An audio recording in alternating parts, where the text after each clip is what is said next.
Hey Alexei, how do you,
All right. Hello, and welcome to Ian Gamesmith. We're a supportive RP community that's focused on finding new frontiers in gaming. I'm Ian. I use they, them pronouns, and I'm thrilled that you've joined us. Thanks so much for coming out today. Today we have the culmination of the first of our 3-act play series. So 2 weeks ago, we brainstormed up an original world from scratch. And then last week we kind of defined the setting and the characters a little bit to kind of round it out a little bit. And now the payoff is this week where we get to run a one-shot in our wonderful world of deocidal nudibranchs with sentient parasites and weird, gross magic. It's going to be a good time. I'm looking forward to it. I'm going to introduce you, or have my lovely co-conspirators here introduce themselves in just a moment. But a couple of quick announcements. On Thursday, I kicked off another series called Games by Design, which is playing role-playing games with the designers themselves. The first one that we're doing is Iron Edda Accelerated with Tracy Barnett. It is like an epic Norse fantasy with giant bone mechs. It's metal as hell. It's really, really cool. We have a really good crew for that, so that's going to be on Thursdays, 5:30 p.m. Pacific time. So go ahead and check that out, and you should definitely check out Iron Edda as well because it's fantastic. And I'm going to drop a link to that in the chat right now. Also, we have there's a couple of people I want to thank real quick before we get this rolling. First off, the Descent into Midnight has been a huge inspiration for this. We're using kind of like a modified, stripped down version of it for the mechanics for this, but like even when we were first brainstorming, it was something that has shaped this game quite a bit. So I wanted to make sure that I push them. It's an open playtest right now. You should definitely go check it out. It's such a good game. I dropped that link into the chat as well. It's really, really good. Richard and oh man, Taylor. Wow, I wanted to call it Taylor Howard for a second. I have no idea why. Richard and Taylor have got a really awesome game going there. If you get a chance to play it at a con or something, definitely check it out, or check out the playtest and give them your feedback. And then, last but not least, after this series wraps up, we are going to be starting another Games by Design doing Turn, a tabletop role playing by Bo Sheldon. And John Sheldon's going to be running that. It's going to be a lot of fun. We're still working out the final timing on that. As soon as I have timing, I will announce, and we will get that thing rolling as well. It's going to be a really fun time. So, without further ado, I have a super fun announcement to make. We netted ourselves a GM over the course of building out this world. Colin kindly volunteered to run our one shot today after he was tuning into the stream last week. So, Colin, since you're the new face, would you like to introduce yourself? Tell me what you're stoked about right now and where we can find you on the internet. Hi, I'm Colin Vulcanet. I am he, him pronouns, and I am one half of the Phantom Roll Booth. We have our channel and a Discord community as well as a Patreon, which we use to try and compensate our showrunners and the people who run on our channel. So check out our channel, Phantom Roll Booth, on Twitch. Check out our Patreon. We got cool stuff going there. I try and make micro games, and my partner Marcy Balan, she does art. So check us out, and we do stuff. Super good stuff. Definitely worth a follow and a subscribe on Twitch as well. They do excellent stuff over on Phantom Role Booth. Darcy, would you like to introduce yourself? Hey folks, I'm Darcy Ross. My pronouns are she, her. I'm a community relations coordinator over at Monte Cook Games, and I'm a big lover of all things squicky and usually awful, especially if they live in the sea. So I'm very, very excited to get to play in this beautiful, weird world we created. Yeah, excellent. Yeah. Alexei, would you like to introduce yourself? Sure. Hi. Hello. Hello. Hi. My name is Alexei Othman-Gerard. I'm a teacher and game designer. You can find me on Twitter at VoxXMachina. And yeah, I'm super excited to finally get to see this sort of world come to life. I like my character a lot, so I'm just jazzed. I'm also really happy that we pretty much all went with like a head, face, hood, scarf honor of Nudibranch. So I'm gonna get that mantle. yeah. Yeah. It was sort of an unplanned impromptu thing that happened just before the stream, but I'm embracing it. Good deal. And Jess, would you like to introduce yourself? Yes, hello, I'm Jess. First up on Twitter. I do not have a fancy cowl, so my hair is just gonna have to do. Giving us hair. Yeah, there you go. Good Replacement hair. Well, awesome. So that's who we are. I am going to kick it over to you, Colin, to handle kind of introducing how you're going to run this game, and then if you want to do character introductions or if you want to do that in play, however works best for you. But I'll talk briefly about what I'm going to do mechanically. I didn't have enough time to really synthesize Descent into Midnight, which is no indication of the game's quality. It's an amazing game. Marcy tried it at Gen Con and couldn't stop talking about it. But she worked with me to sort of take out its guts and find the sort of central part of the system, the evocative part. And that's fallen into two things. One is this emotional exploration, that the physical outward explorations we're doing are a mirror and a lens to which these characters are also emotionally exploring themselves. And the other is corruption, the idea of embracing something darker, embracing something a little wrong in order to, in the short term, succeed. So those two things are sort of underpinning a pretty basic powered by the Apocalypse 2d6 system, which we're going to use. So that's just for the audience to know what's happening on the mechanical end of things.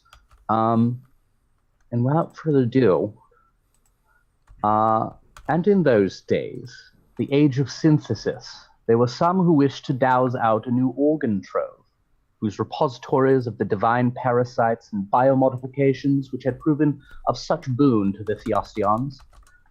As many in that time and place were, these Theosteons had little foreknowledge of the import of their dows, nor the terrible and trembling truths soon to be revealed.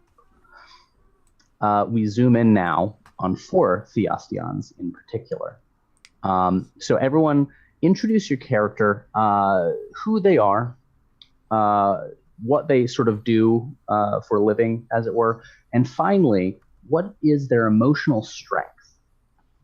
And we'll just start clockwise how I see it on Zoom with Jess. That requires me unmuting myself. My little Theostion today, their name is Kivrin. They work under the Mantle's authority, so kind of in that, royal line of sense, and mostly an advisor, not above being a messenger Theostion or a servant of sorts. They tend to be slow moving, and I imagine the Mantle has a feature that resonates with their entire staff. So for this current mantle, it's a bright neon orange stripe running along the entire side, the right side of your body. Um, let's see. What else did you need? Oh, I am super enthusiastic. That's my trait. Yes, Excellent. that is a good one. Going clockwise from there, we have Darcy. Hey, folks. I am playing Etrit of Kresh Glaucus Draconis. Etrit is is a cultivator, is kind of a crafter, functionally a person who is part of the Academy of Apotheosis. I'm very kind of power hungry a little bit, like eager to prove themselves, eager to show off something really new and fancy, and really secretly gunning for that mantle, being basically head of the Theosteons. So they are their emotional strength is persistence. Of course, the darker reflection of that is stubbornness. And the thing that they're definitely sporting is a fancy new dowsing ampule to help us guide us tonight. I'm thinking visually, I'm not quite close enough to the current mantle to sort of take on that nice right orange body stripe, but maybe I've got sort of little kind of undulations, little tiny lines sort of undulating along the right side in a different shade of orange. So I've maybe been trying to cultivate that a little bit, and it's not working very well. So, are you cosplaying as part of the mantle? Dress for the job you want. And I want that mantleship position. Nice. That's Etrit. Alexi. So my let's see, my Theostion is known to their friends as Sol. Their full name is Solumine, but they go by Sol, and they are also a member of the Academy of Apotheosis, sort of a relatively minor member, but someone who has sort of thrown themselves into the pursuit of the organ troves and has become really comfortable sort of doing the kind of spelunking that is involved. They do not have a dowsing ampule, although they very, very badly want one. But they've been on several sort of digs led by other people who do have those ampules. They are their emotional strength is that they're curious. They have a deep curiosity about the world, and specifically about the mysteries that lie inside the God Corpse. The sort of the dark reflection of that is that they can be certainly foolhardy. They have a hard time reining in their curiosity. They also have a secret, which is that they are hosting a very small, very new colony of these theophagic parasites, which have taken root in their body, and they don't want other people to know about them yet. It's still not. It is not a done thing to be a host. But the colony is too small to offer much magical potency. Yet. Right, exactly. All right, and finally, Ian. Yeah, I'm playing a character that actually came up during world building, and I just kind of really liked. So I am playing them as a PC today. I'm playing Furl of Kresh Rubiscula Serra.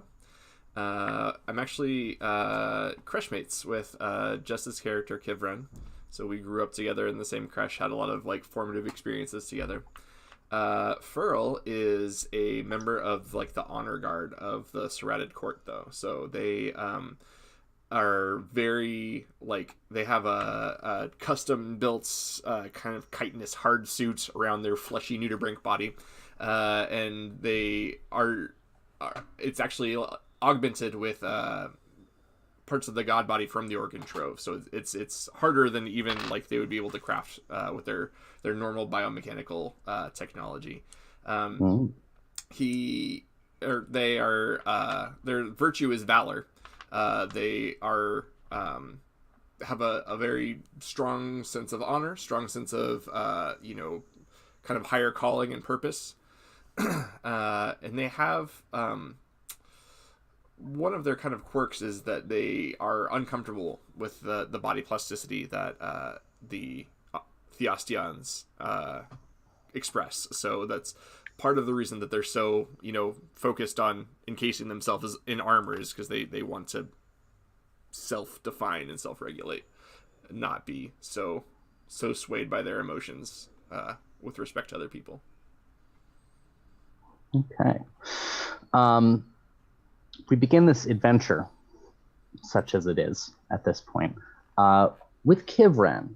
Kivran is at court at the behest of the current mantle. They are agitated. They're undulating back and forth with a jittery energy, and they have these very similar to like a spider's patapalps. That's one of their bioplastic manifestations. They have these, and they're kind of like ringing the patapalps as they undulate back and forth. Kivran, I just don't know what to do. I got this report over from one of the creches on the western side of the sump, and it's bad, Kivran. It's bad. It's fine though, right? I probably shouldn't do anything about it. I don't think people want to be told what to do by me. Who needs that, right, Kivran? Sometimes we have to deal with bad things. Ooh, but I don't like it. You don't have to like it, but it is your responsibility. Why don't you Okay. tell me what's going on? Okay, yeah, that's a good start. So, apparently everything stopped over there. Just all of it. The people and places, it's all gone rigid. There was some weird current, and it froze everyone up, and I don't know what to do. As is, they cease to exist. They're dead. Like everything died. They turned gray and stopped moving, apparently. And who brought back the information? Oh, one of the neighbors. They said it had gone quiet. Huh. We haven't dealt with anything like this before. Interesting. No, we haven't. You've got some friends in the academy, don't you? I mean, friends is a relative term, but yes, I know people. Relatives then. Can you get someone to like take a look? I don't want to tell you to do that. That seems like I'm imposing, but if you could just squanch your way over there and get some help for this, it's a great idea, right? I'm really good at being a mantle. I absolutely can affirm that you belong here. Oh, good. Okay. All right. I think I've earned myself an early lunch. Wouldn't you say, Kivran? You're my vizier, so you have to say yes. Pretty close. But okay. Before we start munching, okay, I need to know, do you want me to gather a team? Do you want me to lead the team? Should I come back here and take care of you? That's a lot of questions at once, Kivran. You know what? I'm going to delegate, and I'm delegating you to answer your own questions. How's that work? All right. I will handle it as usual.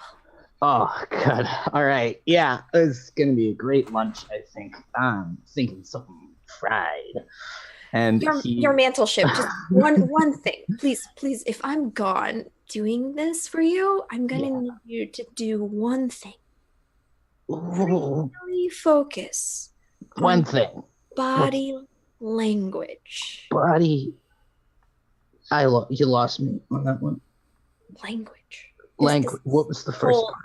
Body language.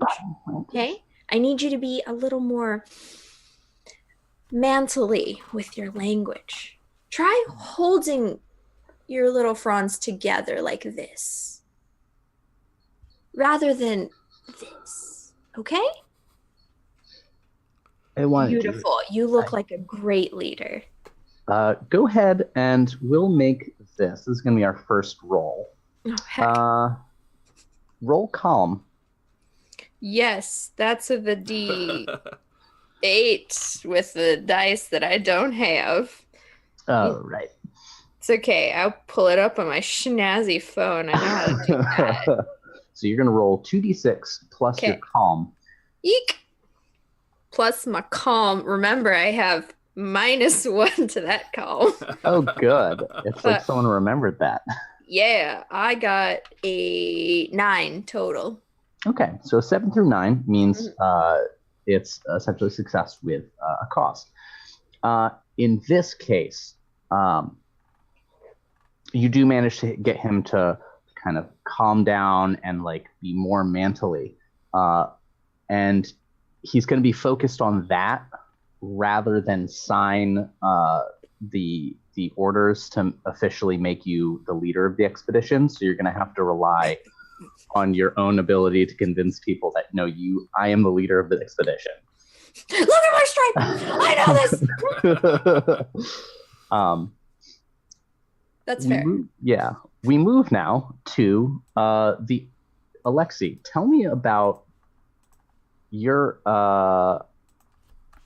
no, we're going to start with Darcy. Darcy, tell me about Itrit's office at the academy. Like, do they teach classes? Do they have a TA? How academic are you? They have used all their abilities to work their way to a position of power where they can delegate their teaching duties, where they have sequestered as much time as possible for themselves to pursue their own interest and not actually have to contribute at all to the society around them. So their office is quite nice, full of strange little alcoves that have been built into the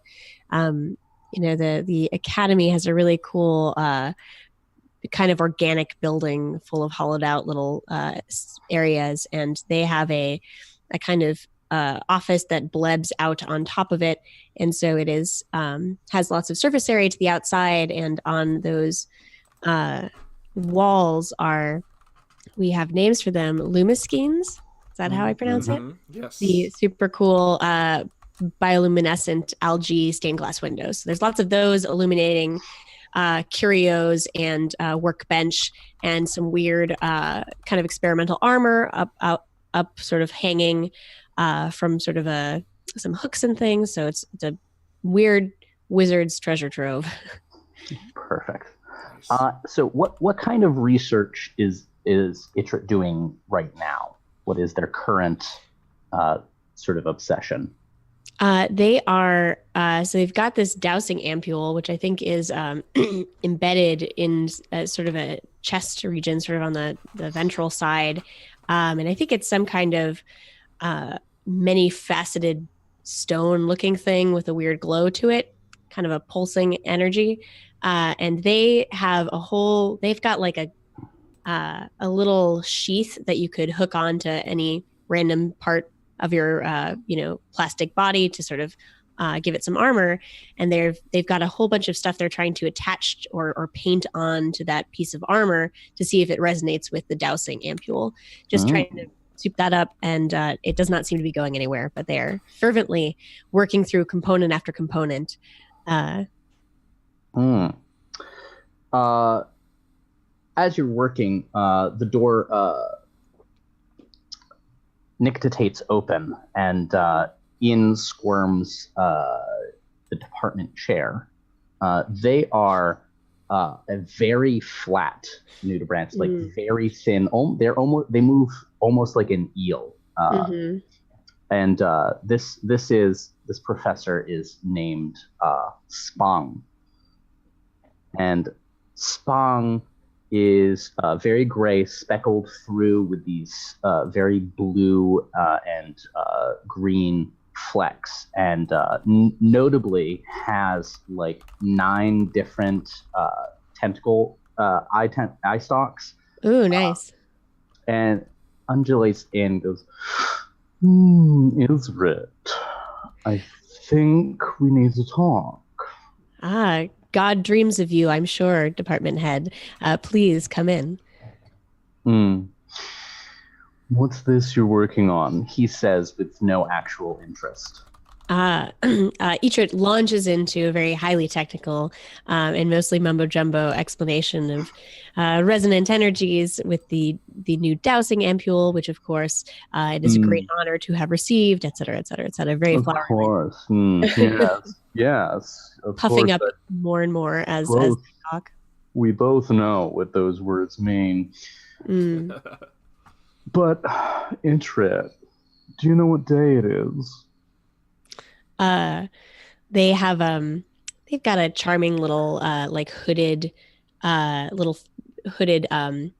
flap over their head, and you see it kind of sink a little bit in worry, and you see they have all these little fingerlets of their body wall extensions that they use for very fine manipulations, and those sort of droop a bit, and the head tilts. I'm afraid I don't know the significance of this day, department chair.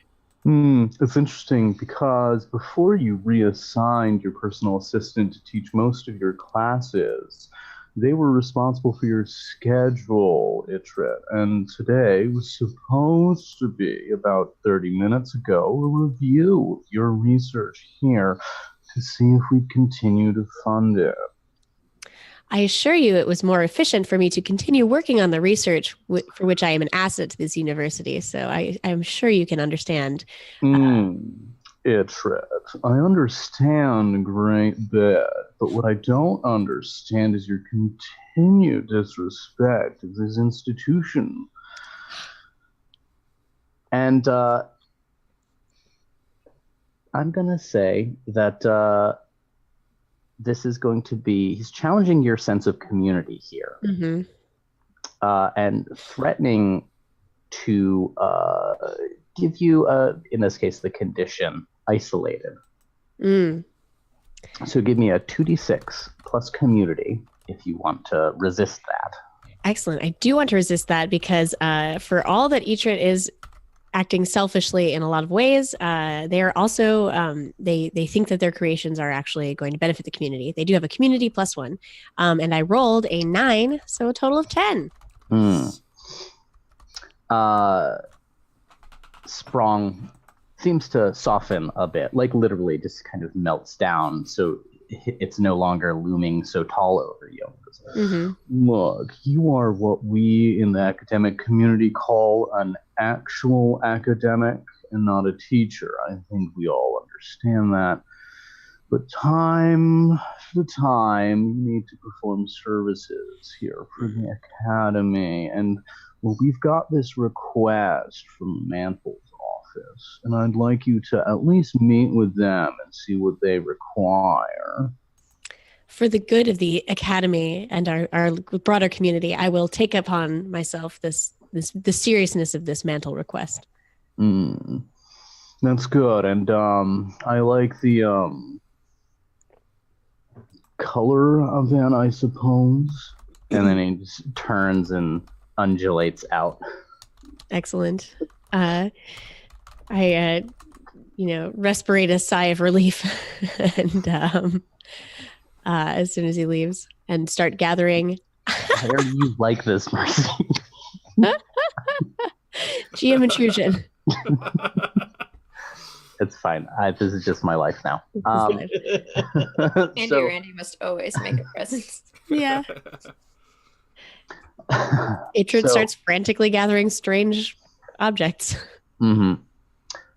Soul, Alexei, you are likewise being contacted by the Mantle's office. And so you two are going to meet, actually all of you are going to meet with Kivrin to discuss the expedition out to check this far-off western creche that is apparently something has befallen it, and the Mantle is sending out this group to check us.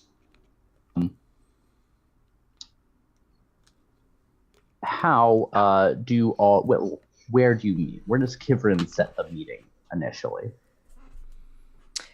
I imagine I would reach out to Furl first. I probably have the most familiarity with Furl in terms of friendship.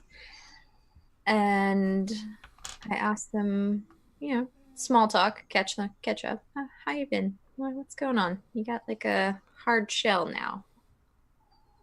Yes, I'm quite pleased with it. It took a moment to settle in, but now I can't imagine existing without it. It's a testament to the maker. Oh, very interesting. I support this.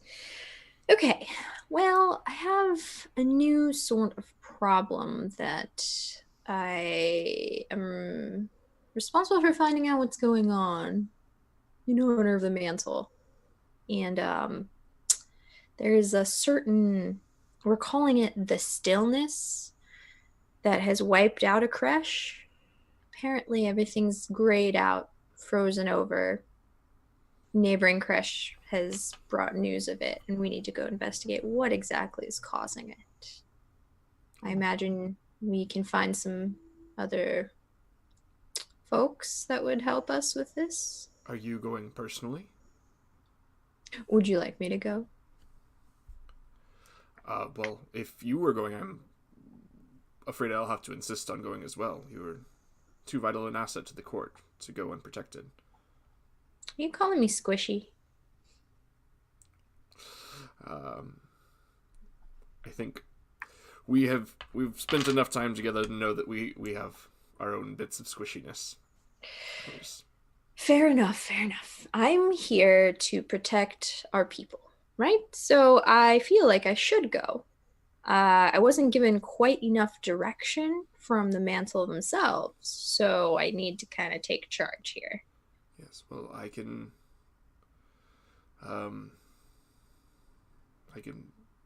recommend the liaison from the academy I've been working with, the one who made my armor. They've been fantastic to work with, and I think may be inquisitive mind that might be interested in such a journey. Do you know of Itrit? And you see Kivrin stop. I might know of Itrit. Just the one that actually completed the trial. So lithe, so flexible, so They're the one. Oh.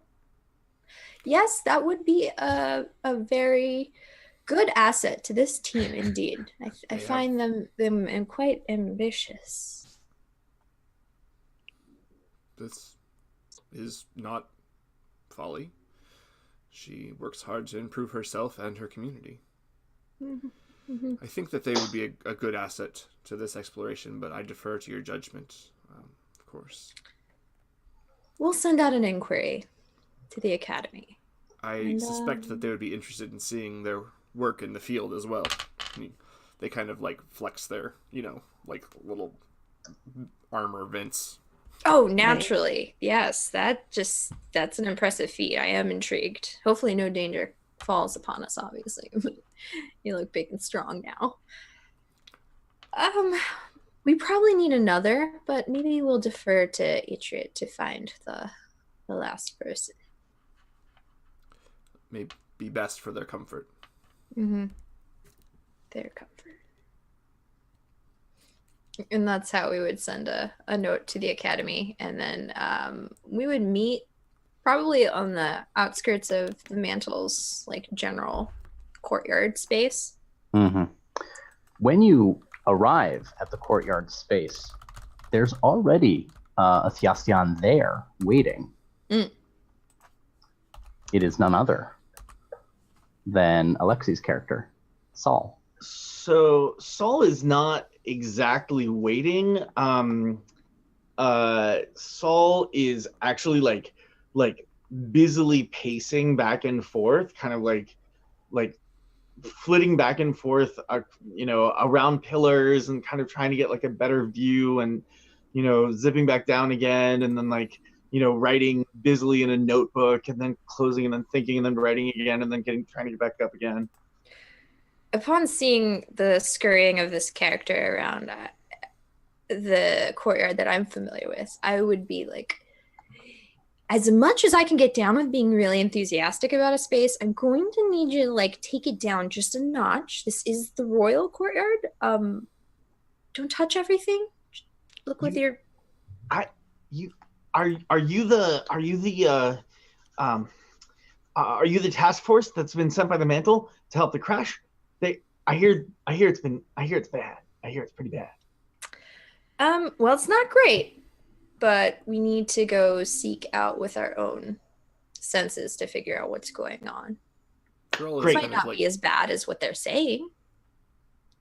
Pearl is sort of subtly interposing themselves between the two, kind of looking Soul up and down, sort of suspiciously.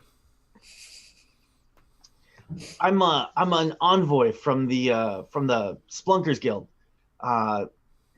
They think that there's an undiscovered organ trove at work, and so they sent someone to check it out. That's me. That's the one. I'm the one that they sent to check it out. Oh, they sent you. That's interesting. Okay. I'm Soul. You're Kivrin, right? I've seen you at the official ceremonies. Oh, how observant. I'm honored. Yes, that's me. You're the mantle's functionary. It's important to know who's who. It's important. But you,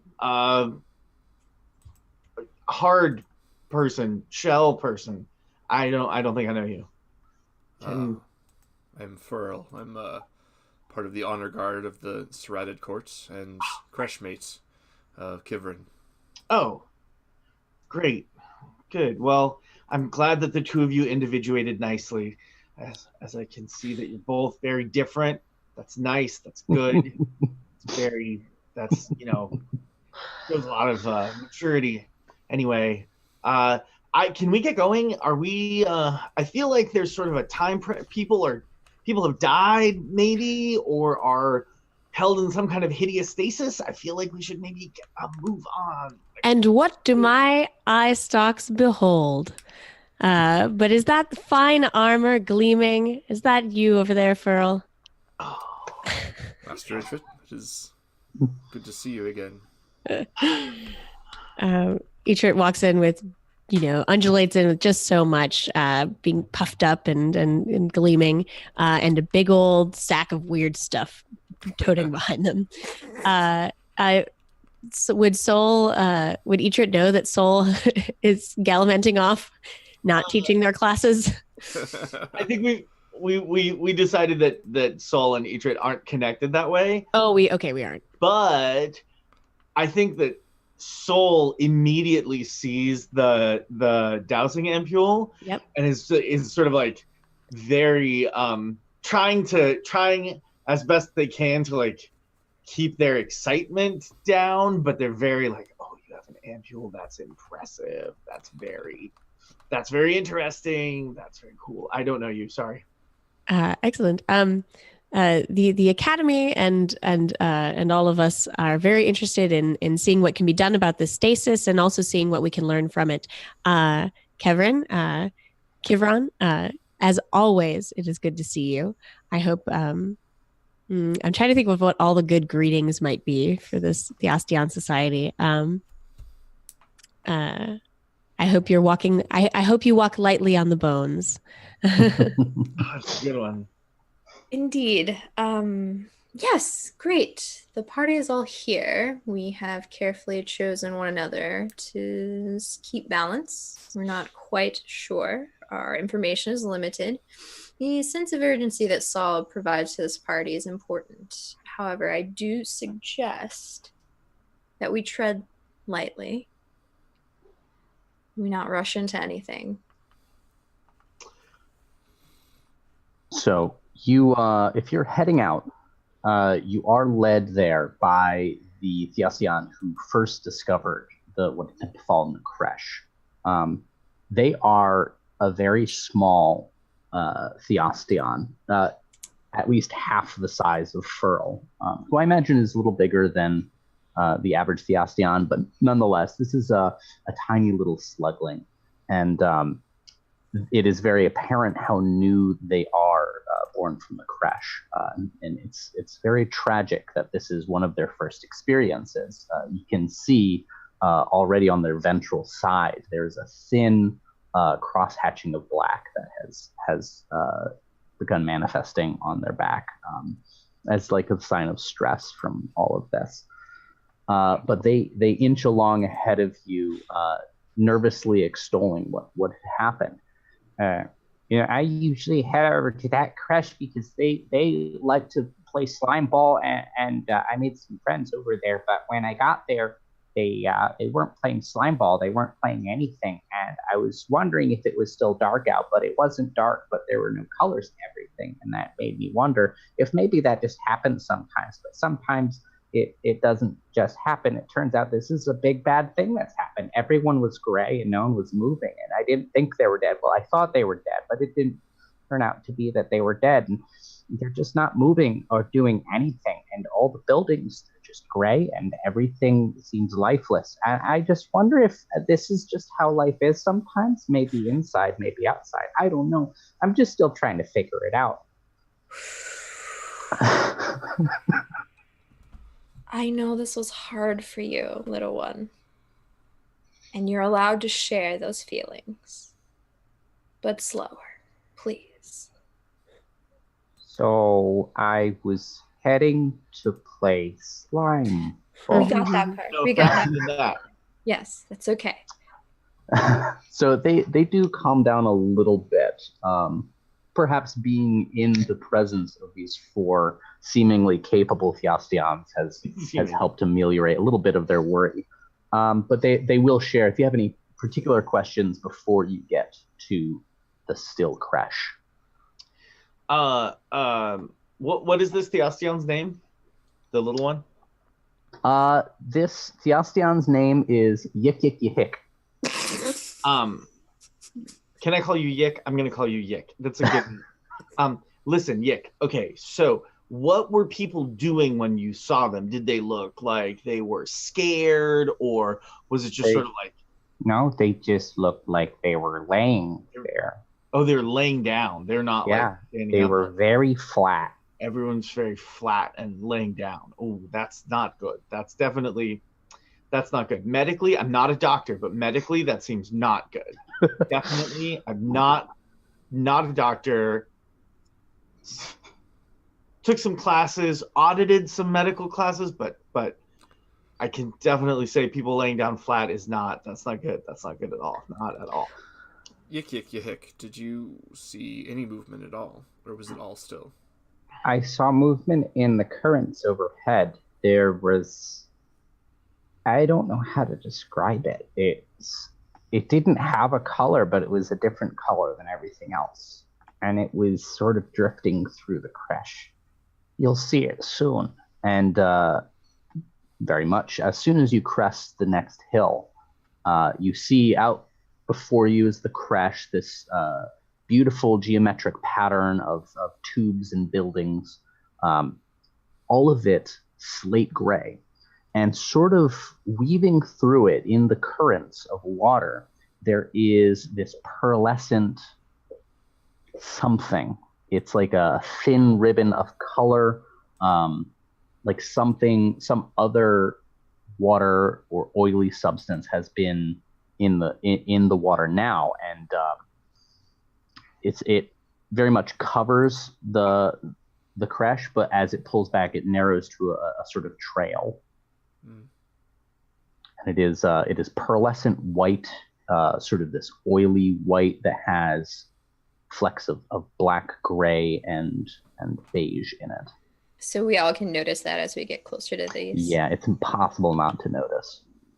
Okay. And it's apparent, like right on the bodies or in the water, both? It's in the water, and it seems to have either covered the bodies or flown over the bodies. And you can see now as you get closer, the bodies, they've been drained of all color, and they're completely inert. I think Soul swims immediately up to this like pearlescent substance and pulls out like a sample tube and a little pair of forceps and starts like very delicately trying to like scrape a little bit or like move a little bit into a tube without ever touching it themselves. Like it seems to have more elasticity and more surface tension than the water, so it sort of comes away in globs that you can maneuver into the test tube. What do you all do? Yik, have you touched anyone or anything while you were here? No, I wanted to give my friend a hug and see if that woke him up, but it didn't seem smart. Good work. You have a bright future ahead of you. Thank you. But like, I would like a hug from someone. And just like looking expectantly between the four of you. Yeah, to me. Hug me now.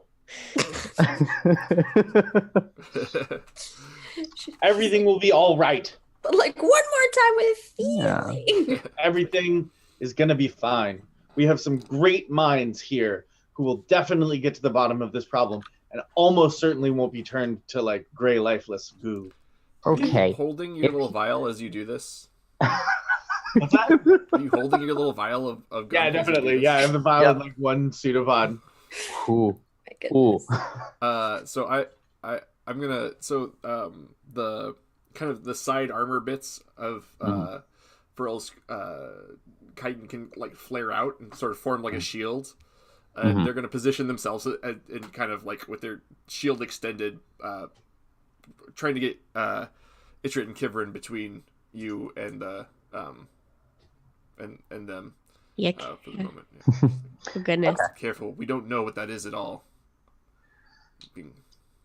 Yik extricates themselves from the hug gratefully. But they're just done with the hug now. And go, okay, I'm going to go home.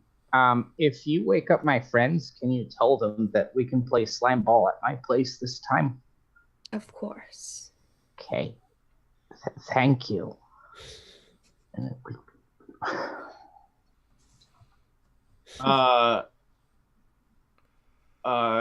Guard Furl, perhaps we should set up some kind of perimeter or warning signs to tell people not to come here. Yes, that seems wise. Please do, if you need to do any analysis on that stuff, please keep it separate so that we can quarantine you if you become contaminated. Yeah, I'll be fine. I'm sure I'll be fine. Everything's gonna be fine. Furl is gonna skitter off and kind of leave a perimeter of like danger pheromones, basically, like that kind of hang in the water. So, okay, yeah, you excrete some of these pheromones. They will, if word has not gotten out already, these will definitely deter people whose curiosity normally outweighs their self-preservation. Excellent. What are the rest of you doing? Itrit is a structural thinker. Itrit is looking for patterns and some sort of structure to the chaos here.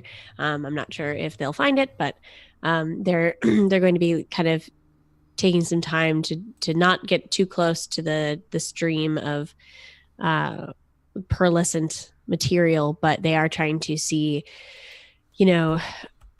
who is it that's congregated together? What can I tell about where they fell? Things like that. Does it seem, just looking for a pattern? So looking for a pattern, you can tell that it definitely floated, that trail is where it came from and essentially traces its origin. And so it came along that path, and you can tell that because it does look like some people tried to run from it, but apparently the current overtook them. That said, where you mark that people were stopped by it or overcome by it, they basically just sort of laid down there where they were. There's nothing violent about the scene. It appears to be like a literal wave of ennui or something.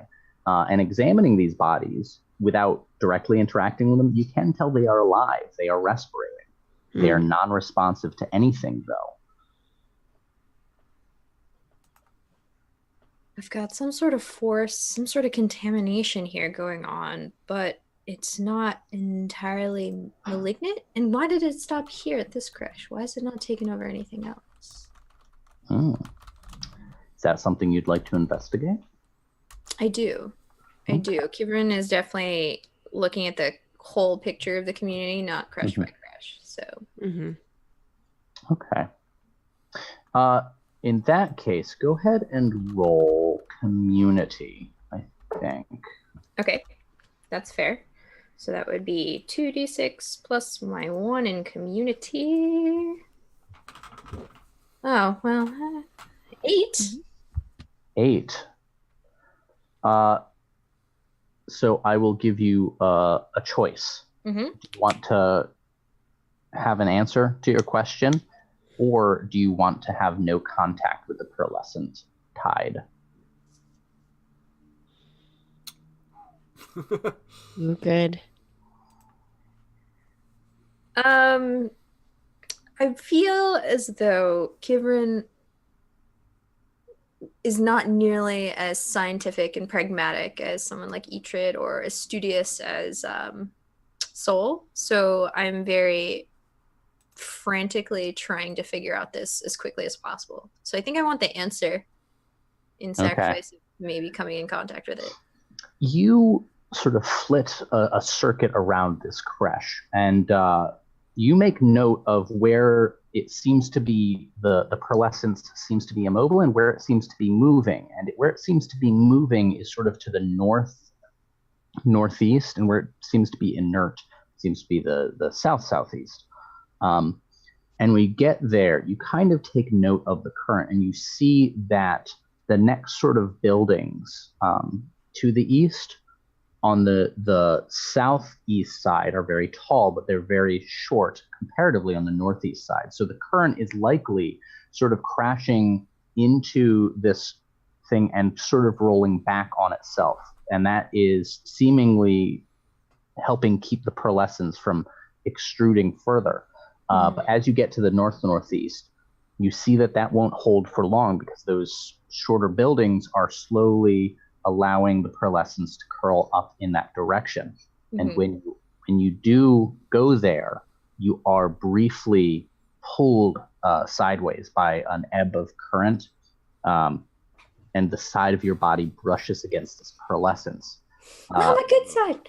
Where it touches you, your skin goes gray. Ew. And the feeling you have is of sudden hunger, but not for food. You have a sudden hunger for, like, validation that everything is going to be okay. You have a sudden, desperate need to know or be told that things will be okay, because the feeling you have now is total despair. And I'm going to say that you now have the despairing condition that affects your hope. So anytime I ask you to roll hope, you'll take a -2 to that. Damn, son. Okay, so I'm gonna flitter. Yeah, go ahead. Oh, I was gonna say, as soon as Frill saw Kivrin getting that close, they would have been headed over to train for Stalin. Obviously, they were not in time, but they are going to be pulling Kivrin back now. So. Are you all right? What happened? Well, can confirm. Do not touch the pearly, goopy things. Kivrin, like one of like Frill's kind of like appendages stretches out from beneath the armor and kind of like, runs across the gray part of their side. Are you okay? Am I okay? No, I'm alive. I mean, they're alive, but I'm moving. Oh my god, am I still colorful? You are. In large part, you are. You have a small amount of contamination, but we'll solve this. Don't worry. We have excellent minds with us. Just please stay away from it in the future. We need information. What does it feel like, Kivran? Utter despair. I've never felt a need to be reassured. I'm the one who takes care of other people and reassures them. I don't understand why I feel so hollow. I think I Furl will just like wrap all available appendages around to just kind of scoop Kivrin in and just kind of like hold them as close as the chitin will allow. I Do we lean in. see any body plasticity in this emotional moment? Oh, yeah, probably so. Mm. um, That is a great. If you want to resist the body plasticity, which in this case might not be good because they are, Kivern is infected with this despair. Well, let me know. Are you actively trying to resist the body plasticity? I think because it's Kevrin and their Creshmate, they're less concerned about that than they would be in any other circumstance. So I don't think that's their at the front of their mind right now. Okay. The color begins to return to Kivrin just a little bit, and at the same time, Furl starts to lose a little bit of color. But Kivrin, you lose the condition despairing, and Furl, you don't gain it. Nice. So the sharing of that sort of emotional state, it turns out, lessens it enough where doesn't have that desperate hold on either of you. You still feel it. You still feel that like little nugget rolling around in your, I was going to say stomach, but whatever Stomach digestion analog. pouch you have. You still feel that, but it no longer has a desperate hold on you. And mechanically, you don't have the -2 on your hope. Furl, you somehow dispersed it. Thank you. Yeah, so Okay. I composed myself, and yes, I did a dumb thing, but I noticed why it's only affecting this crash, and while it's kind of moving with the current, our architecture kind of blocks it and changes that current. So the taller buildings have kind of provided this barrier, but it's definitely not going to hold because we've got the shorter horizon line with the architecture there in the north, in the northeast. So we've got to do something about this, and I have no idea how. Like, can we capture it all?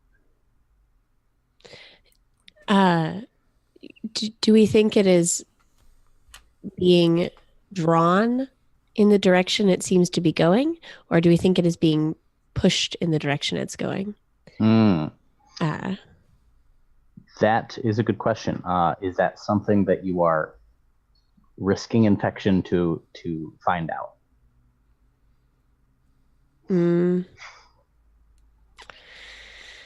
Goodness. I suppose I have to if we are if we think we can't contain it any longer. I think that's important to know. I will risk infection to find out. Okay. Go ahead and roll altruism for me. Okay. I rolled a 9. 9.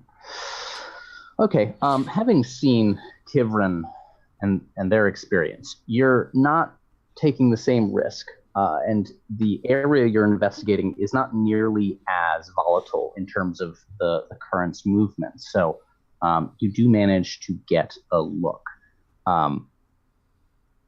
What you can't find out is how much you can't tell whether or not this is going to stop anytime soon.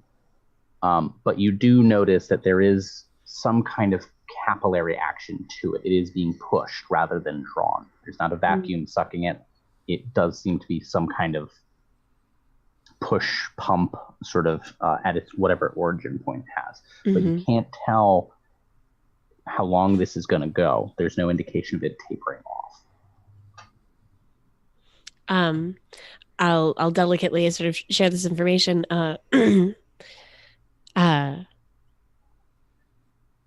I think that the architecture solution is one that's working for now, but I don't know whether we can craft something quickly enough and effective enough to stop it more long term. I think we have to go to the source and figure out what's pushing it this way and see if we can't divert it or stop it. This is unlike anything I've ever seen before. With all your expertise, do you think? Do you concur? I think we need to go to the source. I agree.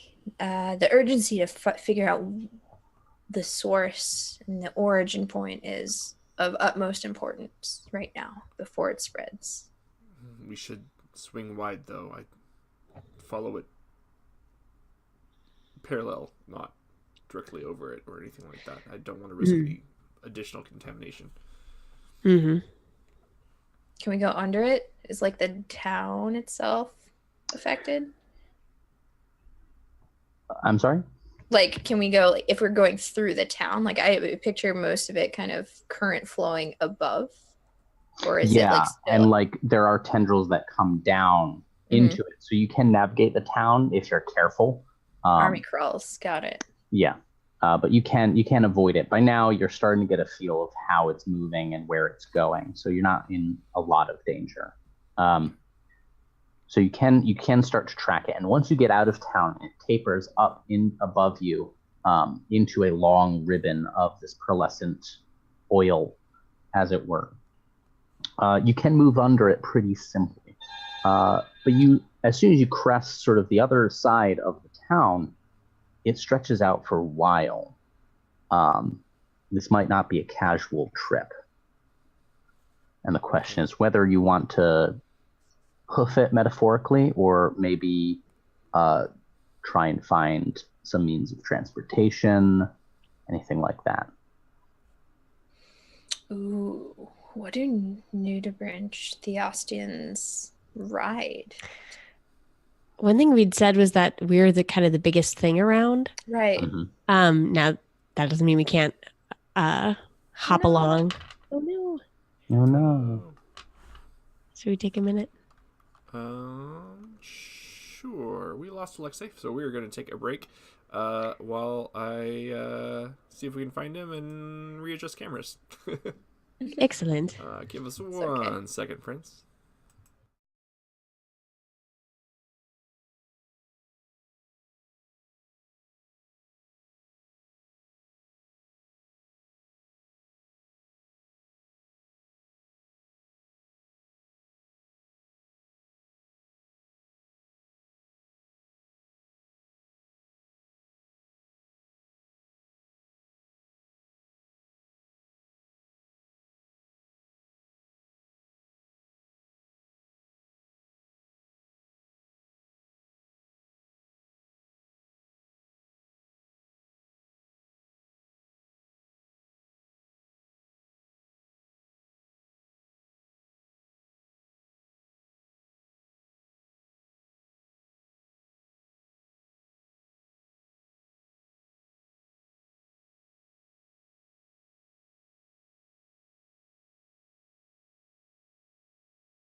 Okay. Sorry about that, guys. We had a minor technical difficulty, but we are back. We'll be joined by Darcy again in just one moment. Colin, as you were, good friend. Yes. So you all were discussing what kinds of transportation would be available to nudie branches who are heading out on a long trip. You can go on your own, but is that the most efficient way for a nudie branch on the go to move, or is there something else, some organism or bio mod that helps? I like the idea of like some kind of large sea urchin like creature, and we just like hold on to its spines. It doesn't move very fast, but it's very safe. It's intriguing. Sorry, go ahead. If I remember right, we kind of put it in our world that we were the biggest organisms. That's right.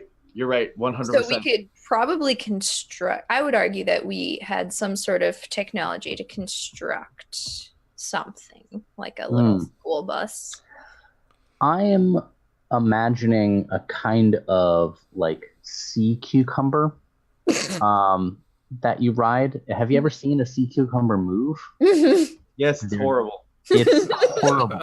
It's horrifying. And I love the idea of these colorful little nudie branches riding these writhing sea cucumbers as they flutter through the sea. I love it. It's the one I'm thinking of. They move like they're just like. Yeah. Yeah. Do we ride like on the top or inside? Oh yeah, you're definitely sticking out the top. Like it's like a one of those hot dogs wrapped in like pretzel dough, except the pretzel dough is in this case a sea cucumber, and you all are the hot dogs. Excellent. Yeah. Should we say that this is this is possibly something that either we've entirely bioengineered or is like something that's created by the Academy instead of being like a wild thing that we've harnessed? Yeah, I like the idea of the Academy having cultivated these things. To catch you up, Darcy, the means of travel are sea cucumbers cultivated by the Academy, and the nudie branches sit inside the sea cucumber as it flutters horribly through the sea like a spasming hot dog. Constructed sea cucumber, not sentient. Very charming.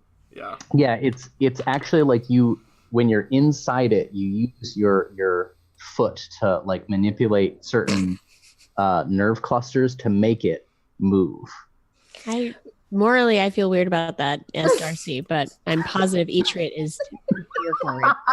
So it's like we're in our own little segment of the sea cucumber, and we have to like sync, like it's a syncopation to move everybody, and we kind of. God. Yes. Yep. I dig it. Yeah, that's awful. That's It's like awful. a tandem bicycle. It's like a tandem bicycle, but it's a sea cucumber.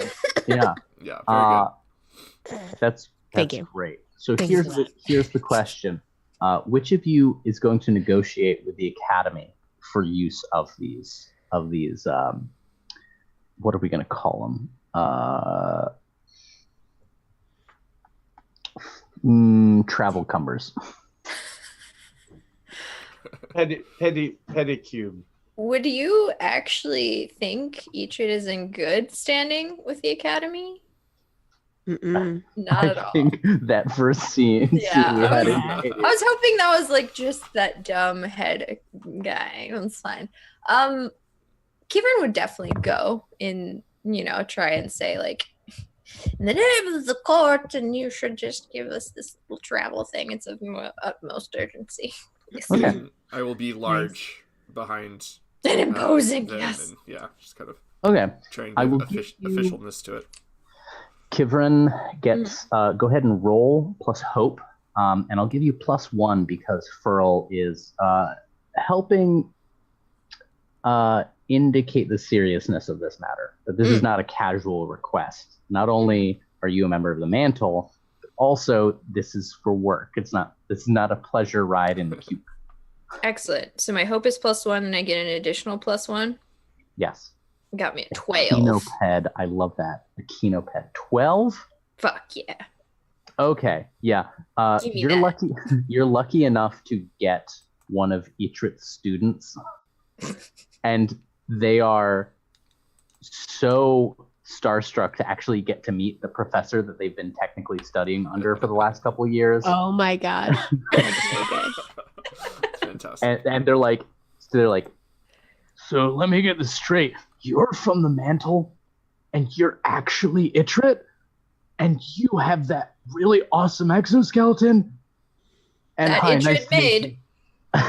And just like waves at Soul's like, hi, nice to meet you. That's so cool. Yeah. Yeah. No, I'll just fill out this paper. We'll say that the reason for it is because it's gotta be cool. No, I'll actually put down the real reason. You can write down an urgent mantle operator. Urgent mantle. That's a good idea. Yeah. Okay. There we go. So you get access to a pair, so you can double up. So you get two echinopeds. That's what we're gonna call them. Alexi. Oh no, Darcy gave us the name. Darcy, yeah. Echinoped. Lovely. Yeah. Can I have done one thing in this sort of downtime-ish? Oh, absolutely. period? So Absolutely. at some point when people are focused elsewhere, Soul like absents himself, like heads away from the group a little bit.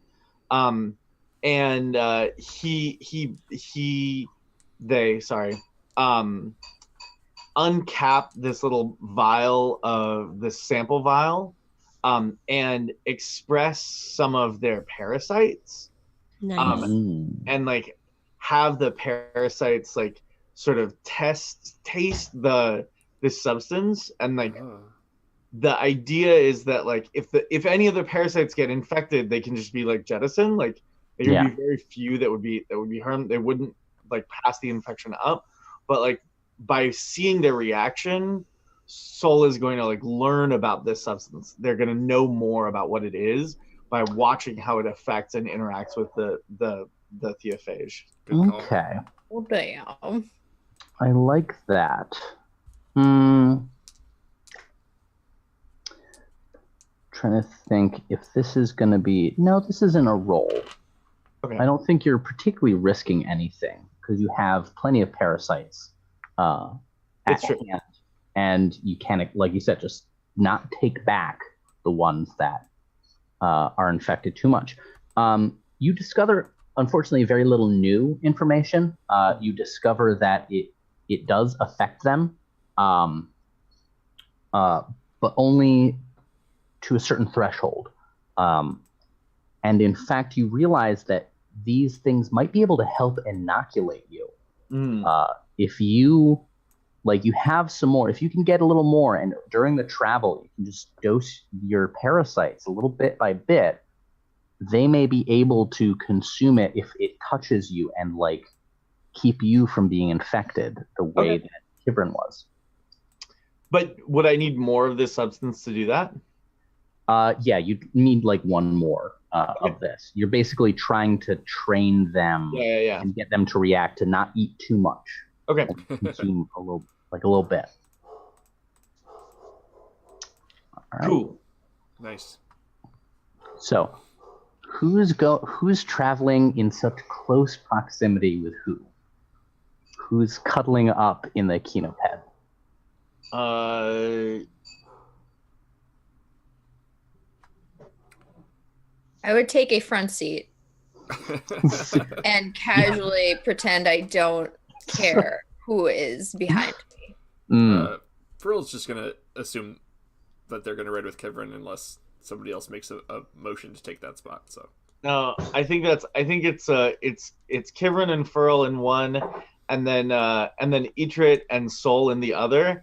And unfortunately, like Soul spends basically the entire ride there pestering Itrit about their dowsing ampule and like, what is it? How did it work? What does it feel like? Like, yeah, I think that ride is not going to be comfortable. Ooh. Sorry, Sorry, Darcy. Excellent. No, that's the correct choice. Darcy's delighted. Hatred is pissed. Yeah. Are we forming like a quadruped? Like, are they side by side or are they like front to back? Linear? Logistics I had not considered until this moment, I'll be honest. I think that Furl and let's see, Kivrin? Furl and Kivrin are ahead of the other kind of head because they can operate in sync, and Itrit and poor our poor guy here are just not having it. Not on the same. Not on the same wavelength. We are Fantastic. fits and starts. Yeah. It's like someone trying to run a manual, a stick shift. Yeah. Not good at it. So it was me during Gen Con. Yeah, that PAX Unplugged, yeah. Oh, PAX Unplugged, yes. Yes, that was a learning experience. That's okay. You did it. I technically did. Yeah. Kivrin will look back and be like, you guys have to syncopate better. Gosh, Soul. Yeah, no, Remember I'll do it. No, I got it. Okay, wait. This is fine.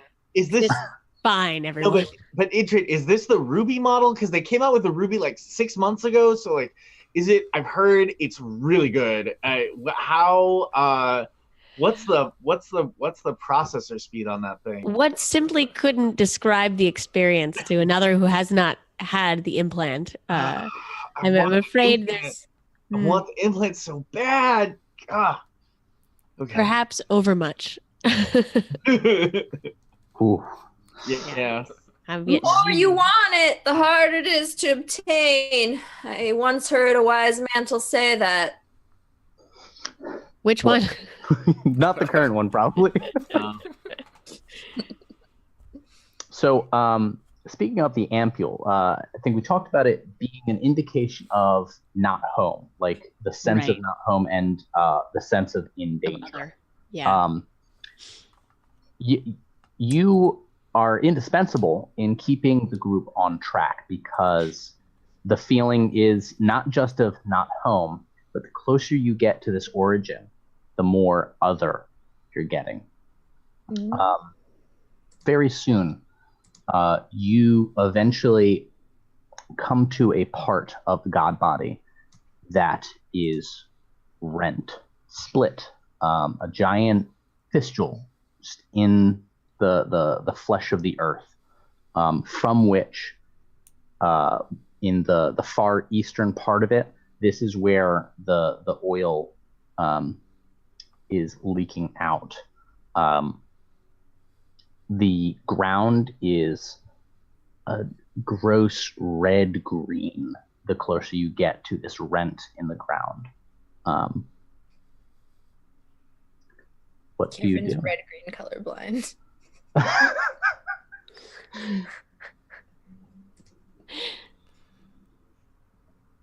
So how big is this? This is very large. This fistule could easily swallow up a creche. Wow. Okay. And is the oily substance kind of uniformly coming out of it, or does it seem centralized somewhere? It seems to be uniformly issuing out that top end.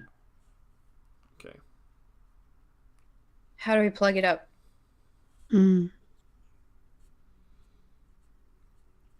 Well, I think we need to go in. I think we're going to need to go under and see where this is coming from. We can't just plug it up. But what if it built up down there? It would rupture. It would be very bad.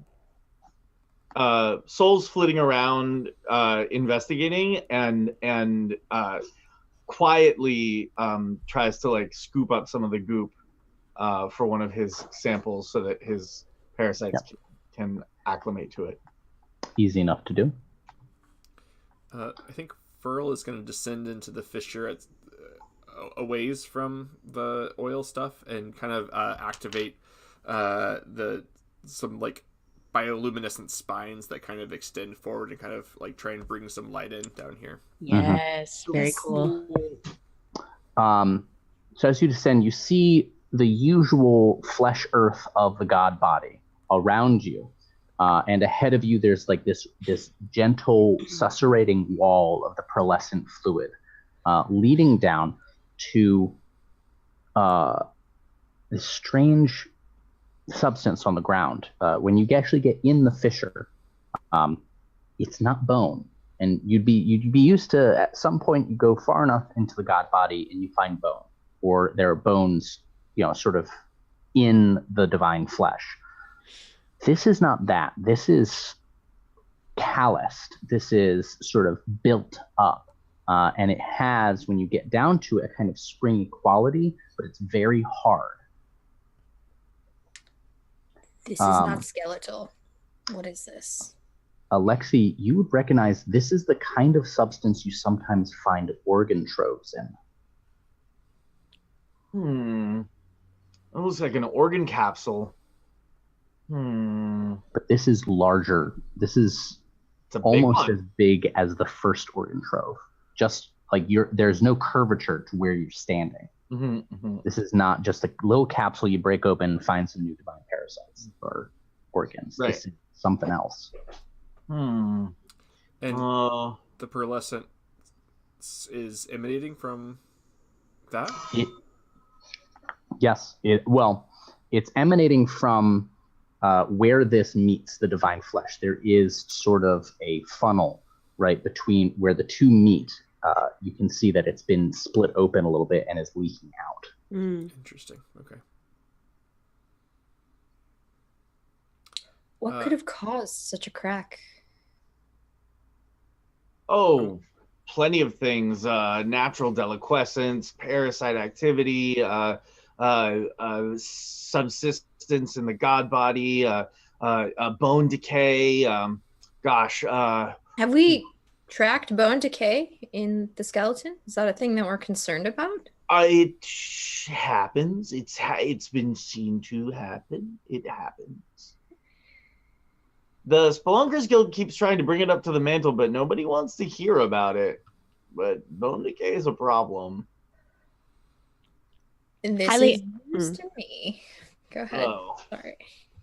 Well, every time we tell the mantle, they sort of like, and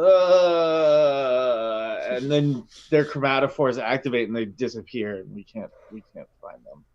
With all respects to the mantle, I think that there is wisdom in spreading such information to the rest of the court as well.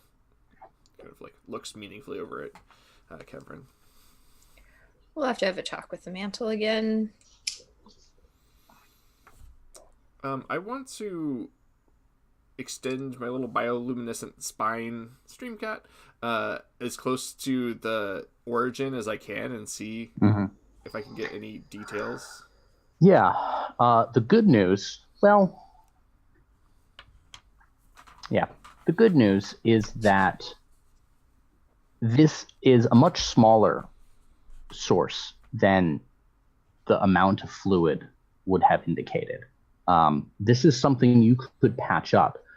The bad news is, given the volume of the fluid, you don't know how big the cavity is past this opening. So patching it would in the interim stop the flow. But if there's a lot back there, it would build up and eventually that cap would break. Or burst out somewhere else or something. Exactly, yeah. What do you do? Soul, do you have some means of patching this or plugging it for the time being? I mean, not on me. The Spelunkers could put together a flesh patch. It'd take a little while, but yeah, I mean, I still think that we wouldn't, that wouldn't solve the problem. It's just going to pop up somewhere else. I think we're going to have to go, into the... Are you saying that it was pressurized and so highly concentrated that it just burst open here? Nothing caused it? something is creating this stuff down there, and until we figure out what and how to stop that thing, it's just going to keep pouring out. We need to go down, but I think we need to stick together. Is there a way to link up our echinopeds? Yeah. You can stick them together. They're sort of like those jelly hands you get at supermarkets in terms of texture. So you kind of slap them together and they'll stick. And Gross. Yeah. Good. Very good. Darcy's so happy. I am so thrilled. Very visceral. Kids, don't try this at home. Echinoderms will not stick like that if you just slap them together. But specifically engineered echinopeds will. So I'd say that Soul is familiar enough with organ troves and their various expressions that you can find a scene and like get down into it. Is the ampule behaving in a way that is, consistent with a regular organ trove? Is it kind of getting wacky? We still don't fully understand how these things work, but yeah, really. It is doing the equivalent of redlining right now. You've never reached this degree of not home, other before. Okay. Wow. And the combination of the two is a little disconcerting. I'll ask our delver here. Is this anything you've seen before? Having kept careful note of other ampules, the readings I'm getting off of it are far beyond what I've ever experienced. But I've only been around smaller organ troves. So. Well, that's the Ruby model, right? Mm-hmm. Yeah, it's got a dampener setting. You just got to activate it. It's sort of a like, it's specifically for this kind of situation, right? So now the troves are getting bigger. Like the sensitivity is too high. Give it a kind of a yellow-green feeling. Just like feed that into the ampule, see what it does. I look very offended that I'm even talking to you, especially about something so technical and personal to me, but I give it a yellow-green feeling. Does it do anything different? Let's go ahead and roll calm. Love it. Awesome. Can I impose a -1 modifier because I'm mad that I'm talking to you? Absolutely. I'm never going to tell you not to take penalties. But I didn't need the -1. I was going to suggest that Soul is trying to help, but I think it actually is counterproductive. No, more yellow. No, not green, but in a different kind of green. Not that green. Not that green. A different one. No, not chartreuse. That's chartreuse. No, not that one. 5. Ooh. You turn off the dampener. Oh, Lord. The sensation you've had hitherto has been sort of intellectual and emotional, right? It imparts these feelings to you. But with the dampener off, your senses can no longer cope with the absolute volume. And so they start reaching out to other sensory expressions, now physical. The rest of you see Itrit's body spasm with color, like sudden static of red and purple and angry oranges just flashing through your body. You have to expel the ampule. Oh no!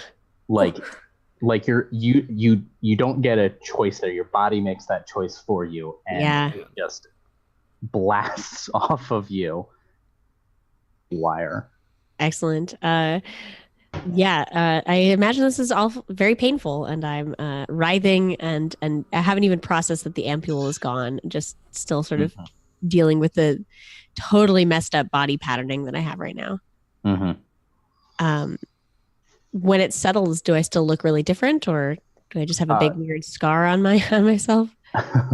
Yeah, you have where the ampule was. You now have these very right angle, very geometric sort of scarring, and the scarring is this brilliant purple color. That was not supposed to happen. Yeah, and I think we'll call that insecure. So you now have the insecure condition, which gives me -2 to your drive. Oh boy, that's sad. No. That's my good stat. I was gonna say you bumped that one. Yeah.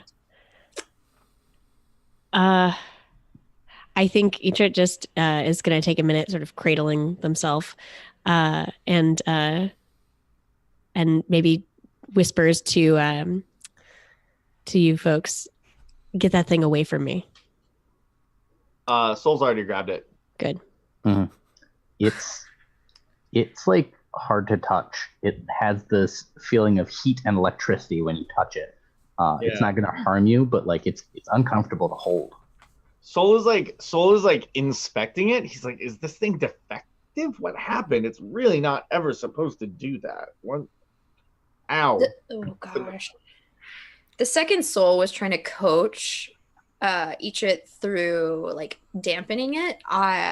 Kivern was freaking out. Like, this isn't supposed to happen. We got Ichrit because they have the ampule. The ampule is now really necessary. Oh no. And the expulsion was like, oh no. What? I mean, are you okay? But like, we didn't hire you for your good looks. We needed that.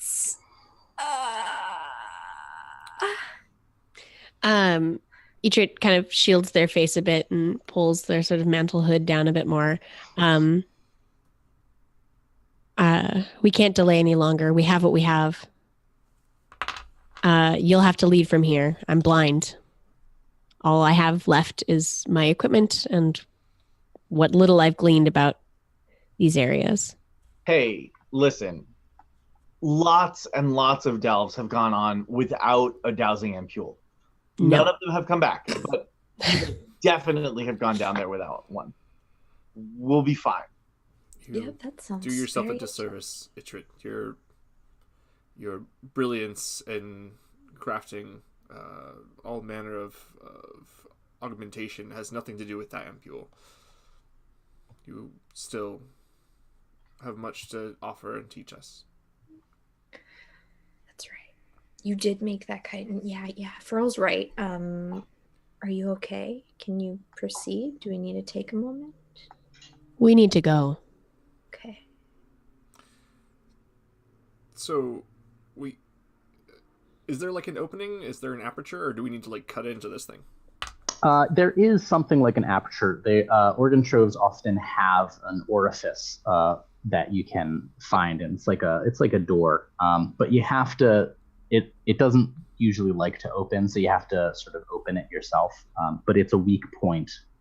Usually it's where everything grew around, and there's like the 1 or 2 points where the growth kind of came together, and that's either a very strong point or a very not strong point. Yeah, it is a sphincter. Okay, I was trying to. Just like to be clear. Yes, it is a sphincter. That is the word that I was not going to say. Trying to be subtle and evocative, but thank you, Darcy. Sphincter. Everybody has to say it now on stream. It's a ring of muscle. Excellent. It's a muscular ring. You have a lot of them. Yep. All over the place. All over the place. Is there some mechanism for opening this, or do I need to force it? You need to force it. It just takes a moment's effort for you. I say anyone else would have to roll for it, but you're like the designated big gun. Yep. All right, everyone, stand back, just in case there's more of that substance inside. And Pearl will kind of like just like dig 2 appendages in and just kind of like carefully and steadily stretch the opening open. What springs forth is not more of the pearlescent fluid, but these very translucent, stringy polyps that flap out, and they immediately dart directly for your face. What do you do? I think like I th- I think all of the armor can segment to basically like lock down into a solid, more or less armor ball. Like, Mm-hmm. and so I think when they see that, they'll just sort of like armadillo in and just like pull all the armor in and try and lock it out before. Okay, It gets their face. roll plus calm.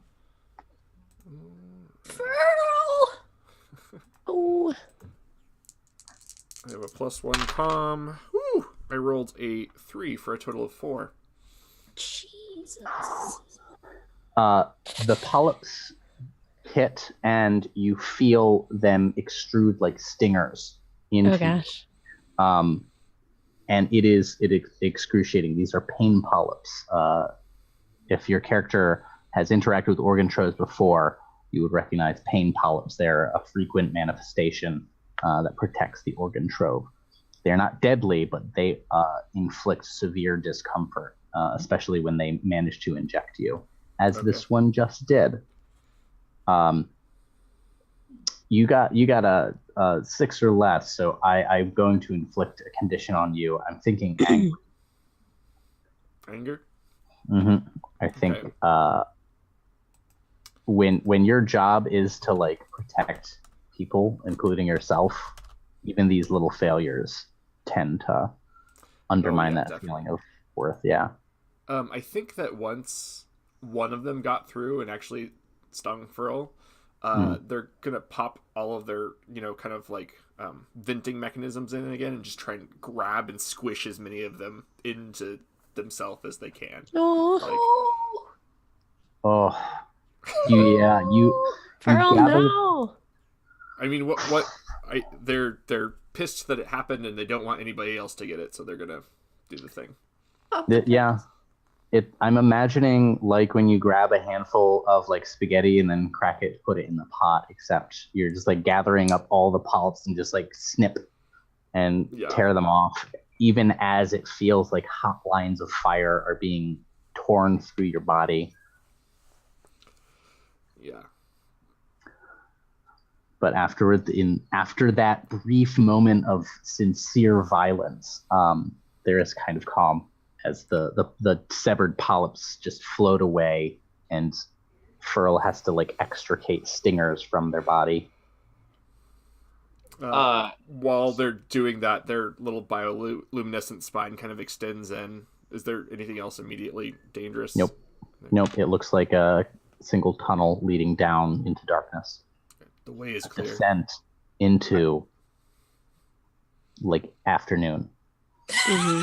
I think Soul sees that Furl has been stung and like swims up and is like, no, careful, the spines are barbed. Here, let me help. And like tries to like get them out with like it takes, but like Soul's done this before, so that's definitely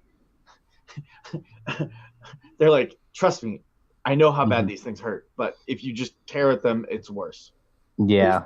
Barely even entered the place and 2 of our people are down. I didn't sign up for this. I feel like, do we need to go back and get more reinforcements? Fine, we're gonna be fine.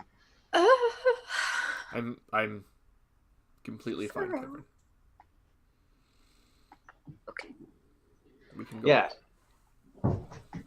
Furl's a big brain. They'll be fine. You enter the organ trove. You can see from where the polyps were torn from the wall, that there was only like 10 feet or so of them, and past that it's actually remarkably clear. It heads straight down, and then branches in a kind of spiral. Your choices are left, right, or continue down. Jess always picks left. Oh, we got a swap here. Nice. Oh no.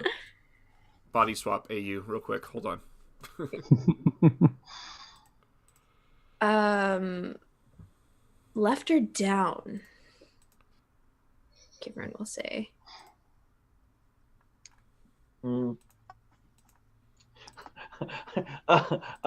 Soul like looks longingly at the dowsing ampule and is sort of like, oh,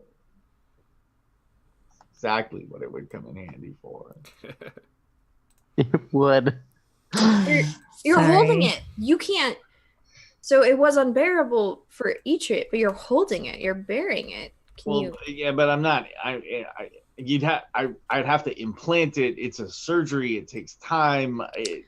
You have to go through a training process. It's like a 3-week training process. It sounds like you already know a lot about it. I feel like this is a big yeet moment for you. Okay, I audited some of the training classes. It's true. Technically, those are just for liability. They do give you some valuable info, especially about the Ruby model, including how to activate its dampening features. So, you audited the course. Just insert it. But I can't. I'm not going to perform surgery on myself to implant this thing in me here. What if you swallowed it? It doesn't work that way. I feel like you could gain some emergency useful out of that. You obviously didn't go to the training classes. No. Well, it doesn't work that way. You have to... Do you think that there's any way to gain use out of this at this point? Can we do anything in the fields? Itrit could try and put it back in.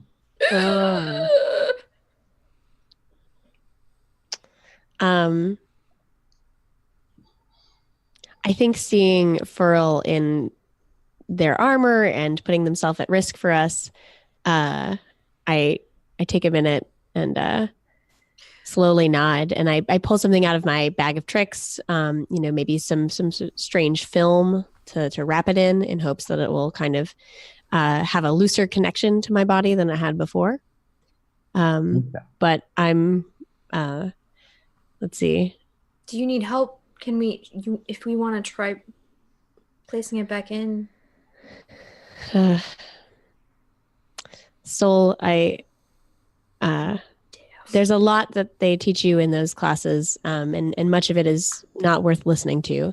But I think you have the best sense of this thing. I will hold myself still. I want you to take this, wrap it in this film, and slowly but firmly implant it back where I show you. Okay. The speed is very important. The speed and pressure is very important. I'm not a doctor. I took a couple of medical classes from the academy, but fine. Okay, I'll do this. Okay. We don't have any local anesthetics. Is there any way we can sort of like bring in that sense of community? Can we resonate or give them an ask? I will let the person with the highest community attribute roll. Awesome. I got, +2 to altruism, +1 to community. I have -1 to community. So I have... sorry. I would say Wilt's soul is trying to implement this process. I flash back to when Furl kind of held on to me and kind of dispersed that distress. And I'm wondering if there's a way that we can kind of provide that comfort or maybe a dispersal of pain between us. Okay, I like that idea. So what you can do is essentially your characters putting themselves in similar risk, like whatever backlash there is to this. If someone rolls 7 through 9 or 6 or less, the effects will be lessened but apply to each of you. So you're like syncing up your bioplasticity for this mini surgery. For the sake of the mantle, I would offer that as an option and leave it up to Etrit. Mm. That makes sense. Sorry, go ahead. I have a +0 community, so someone else should roll that community roll.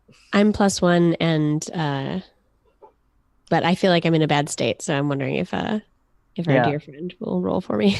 Let's have Jess roll, and that will represent Jess is like Kivrin is like assisting Alexi on the surgery, and like keeping sort of tabs on Itrit's emotional state, and like being like, okay, you need to rotate it a little bit. There's some scar tissue coming up. You're gonna need to get past that. So I got a 10. You got a 10. Nice. Unqualified success. Yes. There is a momentary sensation of both hot and cold at the same time as the ampule reconnects with your nervous system. But the good news is the film that you had them wrap it in deadens the sensation. If you were at a normal organ trove, it would be almost useless. But because you're in this one that is setting off crazy, its deadened sensitivity is actually letting you get some nuance. Signal to noise. Yeah. Nice. You can now get a sense that to the right, crazy pants other, down other, to the left is the least amount of otherness, of danger sense. Well, I don't wear pants, so. I suppose we want to seek the source, right? Then to the right it is. Okay. You head down the right corridor. And as you go further and further, it opens up wider and wider. The lights along Furl's appendages only light so much, and after 15 minutes or so, you can no longer see the walls or ceiling of this corridor. It is that big. You have a momentary shock when you see ahead of you, the light hits a stream of pearlescence. And like, it's just there, and it's above. It seemed to come down from above, and it's curving ahead in front of you and slightly down. So it's right now, it's like right at the edge of your light, but it's as you travel further, it gets closer and closer to your heads. Don't like it. There's plenty of room to circumvent it, though, right? This is a large cavern. Yes, there is. What do you do to sort of are you floating like on the ground? Do you go to the side? Are you trying to find a wall or something? I think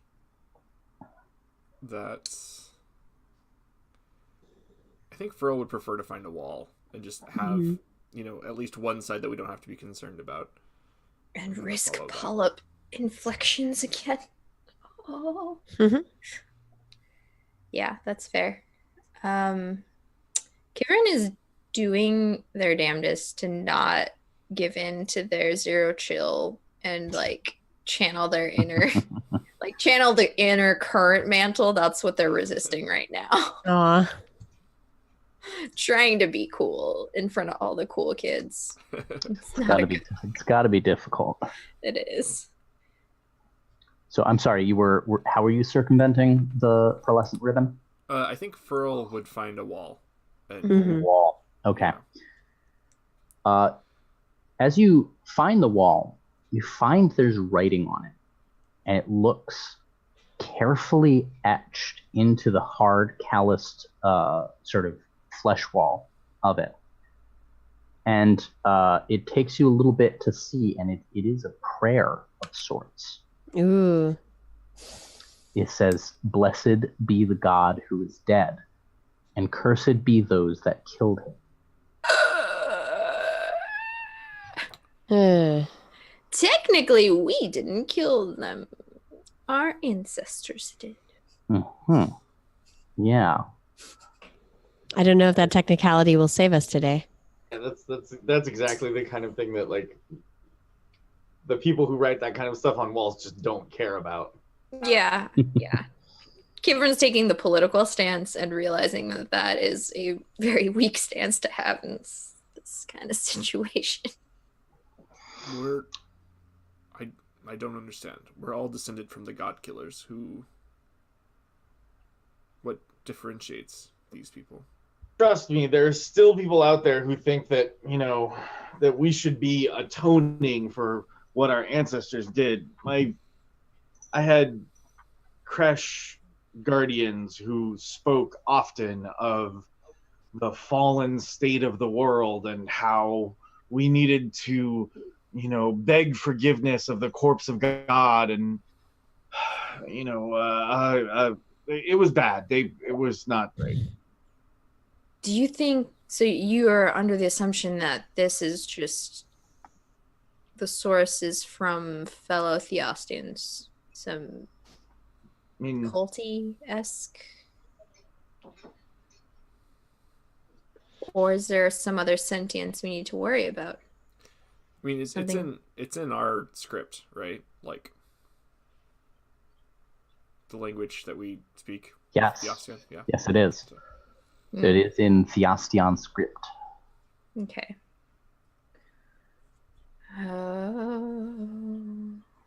Does the mantle know of any great enemy to our society? Who are they in the most denial about? Who do they ignore the most? Oh, the Bioluminati. Damn it! Right. Yeah, the Bioluminati. They believe in eradicating hosts and deicites because they hold that these things were responsible for the death of God. Oh, heck. How well known? How Not very well known are known. the Bioluminati? No. Not known. I think Kivrin only knows that there is a sect. Like, I don't even think Kivrin knows the name of these people, but knows that the mantle is sort of in denial about the existence of it. Right. They're not publicly acknowledged. They seem pretty mythical. Mm-hmm. Generally, it seems that people ascribe the general taboo of hosts, but the mantle is aware, okay, there's like, don't talk to the hosts because they're weird people, and then there's like murder. And that overhears the Bioluminati, and the mantle has been tracking patterns of that. Mm-hmm. Interesting. If this is manifest and constructed, we need to tread carefully. We're not just dealing with something of the geology of our dead god. This can be constructed. As we look around, is there any other signs of like, is this passageway that we're going down, is it a worked passage? Is it something grown intentionally? It is not worked. It does not appear to have been worked. Rather, the only work done to it are these writings. Okay. As you move further along, you do see up ahead a kind of bundle of these 5 or 6 sort of irregular oblong black shapes. 5 or 6. How many? In the damp glow of Furl's spines, you can see it is 6. It's like we're surrounded by water, right? In this damp glow. Diffuse is the word. Diffuse. Mm-hmm. Yes, that one. Got it. 6. Not a good number. These look like they're part of the organ trove structure? No. Or they look No, they're on the ground. And are they organic or worked? Like how close do you get? You know what? I think that this is as soon as Saul sees these things, they don't even hesitate. Everybody else is like, what are those things? And before anyone else can react, Soul's just like, what are these things? No, It's like- what did we say about not touching things? Soul? Yeah, They used to be Theosteons. They are blackened and withered, like turning a slug into a raisin. They in many ways they resemble the gray Theosteons back at Kresh, but to such a higher degree. They are all laid out carefully on the ground. Next to them is a thin a travel mucus that you'd use to ball up tools and hook onto. And there are tools laid out next to them as well.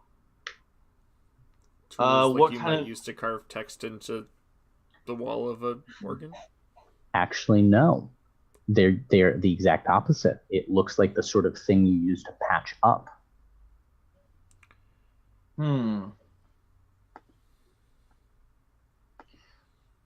Kivrin, did the mantle send a previous party out here to patch this up? Not the current mantle. That's too proactive of them to have not notified me of such a plan. Fair. Well, these are some good biopatching tools, and Soul just like whoop right into his pouch. Mm-hmm. They're corpses, I think. They're very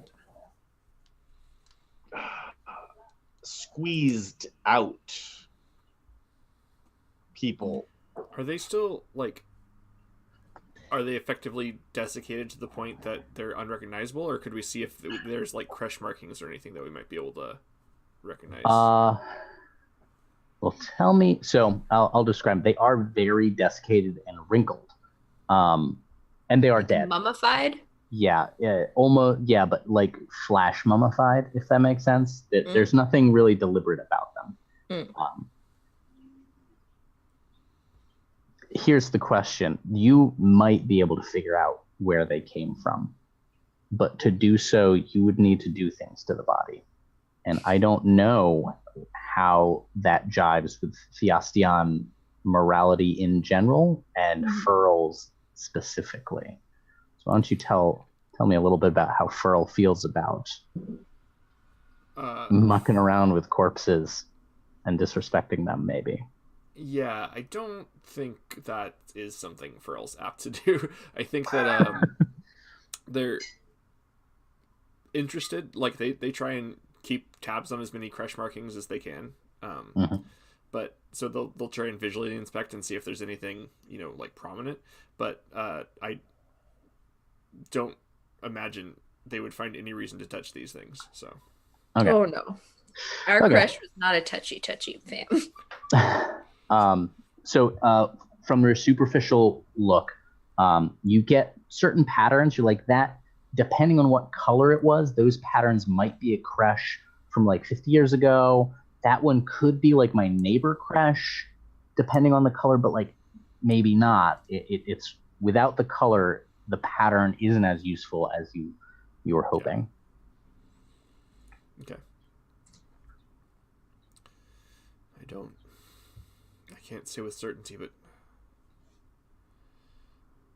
that one there seems like a crush from some time ago. I don't understand what happened to them. Were they sacrificed? What? I think they came down here to patch something, and something got them. But to stand here like pillars. Furl's gonna start kind of staying close enough that they're within the globe of illumination, but kind of like tracing around, kind of making an ever-widening perimeter to see if there's anything else around of note. Ahead, you see wall of pearlescence. You see a rent floor, and you see another black shape that's probably a Theosteon. Okay. I think we may have found the source here, or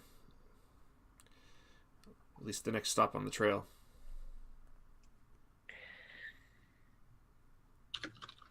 Is this so this is a smaller rent and mostly filled with the pearlescent stuff?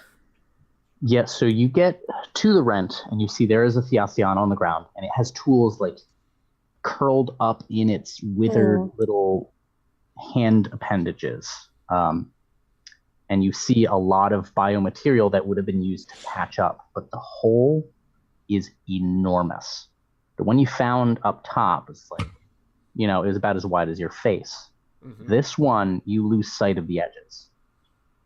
Wow. It is pouring so gently, just like drifting gently up, and you lose it out of sight of your illumination. You don't know how high up it goes.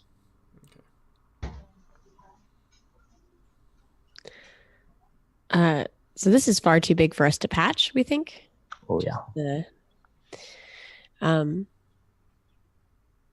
I worry that the Theosteons we find here are a bit of a vision of our future if we're not careful. Everyone be on your guard, I guess. I've been on my guard. Be more on your guard. Okay. Let's go ahead. Carefully. Frill won't let that. I think normally I think they would have let Saul go ahead because they're more protective of the other two, but I think now Frill's pretty determined to have point. So he's going to kind of just descend in to the crater. Mm-hmm. Yeah. Everybody keep a safe distance back. So you descend into this crater. You do see it opens up straight down into darkness. There's the sort of column of pearlescence coming up, and you can sort of peek down between the pearlescence and the edge of this hole. And you're the only one doing it, right? So I'm just going to briefly. Well, I mean that was Frill's intention. I don't mean to co-opt Alexi's agency. Oh no, Alexi, I've got something for Alexi as well. Saul. So Saul, you skirt the edges and you find more writing on the wall, and all follows the similar themes of repentance, themes of death to deicites. And then you find where the hole sort of meets the wall, and the wall just ends, and then God flesh begins. It seems like this, whatever opened this hole, like took part of the organ trove with it. And it seems like what you're looking at is the formation of a massive cyst. Oh, man. Like a hate cyst?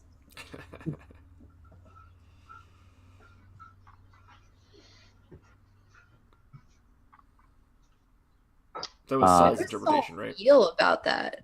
Yeah, and I messaged you, Ian, as to what you see when you poke your head over the rim of the hole. Oh, okay. Yeah.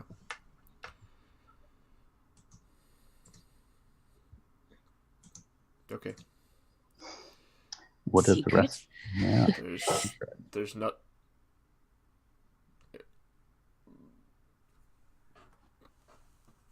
I don't know. I don't know what to make of this. It looks like this is the edge, like the other side of the god body, like we've burrowed through, but that can't be true. We haven't gone nearly far enough for that. Right?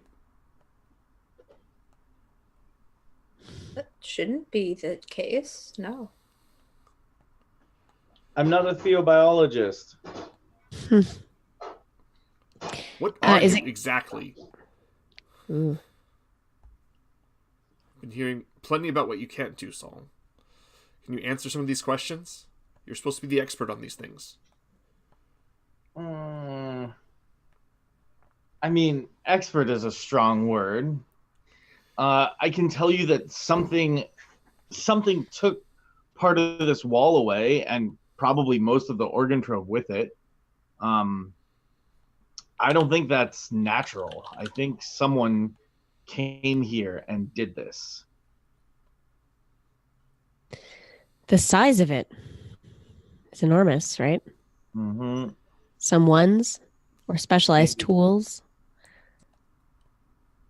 So Either that or a parasite of a type we haven't seen yet, something larger than we've seen before. how far is it down before like breaking through, Colin? Quite a bit. So your assessment that this is too shallow to have found the other side of the god body, that's what your brain is telling you, but your eye stalks are telling you a different story. That like you're looking down and there is nothing there. There's the infinite ocean. Oof. Okay. I'm a little confused. Where is the pearlescence coming from in this situation? You see it go down, but your sort of orb of light doesn't let you see that far. It's just there's pearlescence and blackness. So it's like a black hole. Yeah. And you do know the pearlescence, it's either coming from down or further north and like coming under and looping up, if that makes sense. I think we're going to have to Delve deeper. go to the far side of the god body, the undersurface. No one's been there yet. Not in our generation, at least. I don't know what other option we have. The magnitude of this spells disaster for everyone on our side of the god body if we don't. So let's get to it. Ugh. So you are descending into the mid-level of this organ trove. And cresting the rim of the open crater to the underside of the god body. Mm-hmm. Okay. I don't want to crest a rim. No one wants to crest a rim. But the things you do for your creche and for your fellow slugs. When you... Yep. We're a little over halfway. Do we want to leave that as a break? Does anybody need a bio break? Step away for a second or anything? I'm good. I'm actually okay. Yeah, we had that technical hiccup early on. Yeah. It's all good. Yeah. Good deal. We'll just holler if anybody needs a break, okay? Yep. Uh, These 4 intrepid slugs ooze over the rim of the crater, seemingly leading down into nothing, to the darkness beneath the god body. As soon as you crest the rim, you can see sort of the underside of the organ trove where you were, and it's just decay. It's rot. It's black. It's ichorous. It's cankerous, and very unpleasant. You can see now that the pearlescence is indeed coming from the underside and further sort of north, and that it's all flowing along the underside until it has found a place to travel further up, and that brings it straight through the organ trove. The pearlescence itself seems to be issuing from this dark black and red diseased-looking god flesh. That is death and decay. And that isn't that. I mean, when we. Whoa, that's not how this body was supposed to work. That's not why we killed the god. What is going on? Like, that's not good. can we excise it? Cut it off. Do you see the Just drop size into of the it? depths? Dreamcat. That isn't something you would know without a roll. So let's make this a community roll. which is not your strong suit, I think. No, it's not. But remember, you can always take corruption. I rolled and got a 7. So 7. which is bumped down to 6. Which is bumped down to 6. You can always take corruption after the fact. Remember, you don't have to do it before the roll. How badly you want to succeed here? I think I'll. Is it worth it? Yeah, I don't think this is a corruption point for Furl, but okay. Be content to just fail. You have no idea, and as you're watching, you see a great chunk of the god body slough off and just sink slow, and there's a bloom of more pearlescence, a wall of it heading straight for you all. Oh gosh. What do you do? We need to get out of the way. Yeah. Obvious. Yeah, Oh. okay. Scrambling. You got 2 options. You can go back through the chamber or along the underside of the god body. Underside. Yeah, It's I think never underside. backtrack. Okay. All right. I don't know how well this is going to work, but Furl is going to try and do the thing where they open up their armor and then just like close it as hard as they can to try and flush water behind them. Sweet. And Yeah. see if they can Like I like Mantis that. style? Oh my. Yeah. Go ahead and roll altruism. As it's the sensation is like being chased by a glacier. At first, you don't really recognize how fast this wall of pearlescence is moving because it's so big. But as it gets closer, you realize, oh no. And I think that's when Furl tries to grab everyone and squirt your way to safety. Yeah. I rolled a 10 plus 2. Oh, nice. A 12. Yeah. You curl everyone up in your appendages, your armored, the safety of your armor, and you squirt along the underside. Behind you, you see the pearlescence does enter where the crater you had come from, and it would have filled that entire chamber. If you'd gone in there, it would have been very bad news, probably. Oh, wow. But you're very gratefully, you as soon as you get sort of past that crater rim, there is some of the pearlescence sort of following you, but it slows down because this is not the path of least resistance, and the vacuum motion of the rest of the fluid is going to eventually pull it back towards the crater. But at least some of the organ trove that you pass through is not flooded with pearlescence. Man. You're moving along this necrotized flesh, this organ, this fetid organ. And I think both Itrit and Soul would be most familiar with deicites and what they look like. Mm-hmm. There's almost a carpet of them underneath your foot, of all different kinds and shapes, and none of them are moving. Ahead of you, there is an opening in the god body, which may lead back into the organ trove.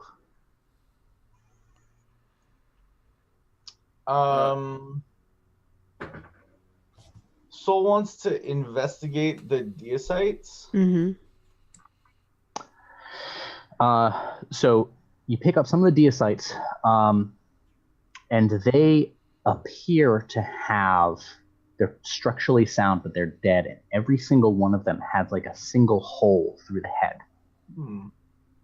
Or through the, whatever looks like sort of the center mass of it. All of them have this hole. They've been like cored. I think I know what's happening. Well, do you do think? tell, Soul. Please tell us.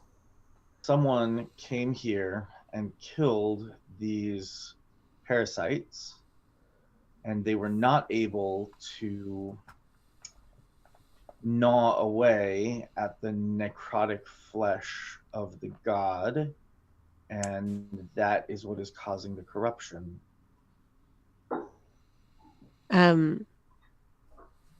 Am I right that current understanding is that the parasites do not serve a useful function on the god body, and that This is like probably something close to heresy to say. Yeah, I'm pretty sure.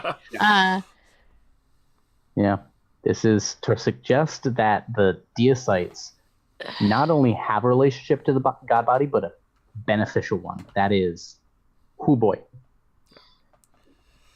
That is jumping to conclusions, Soul, and dangerous ones at that.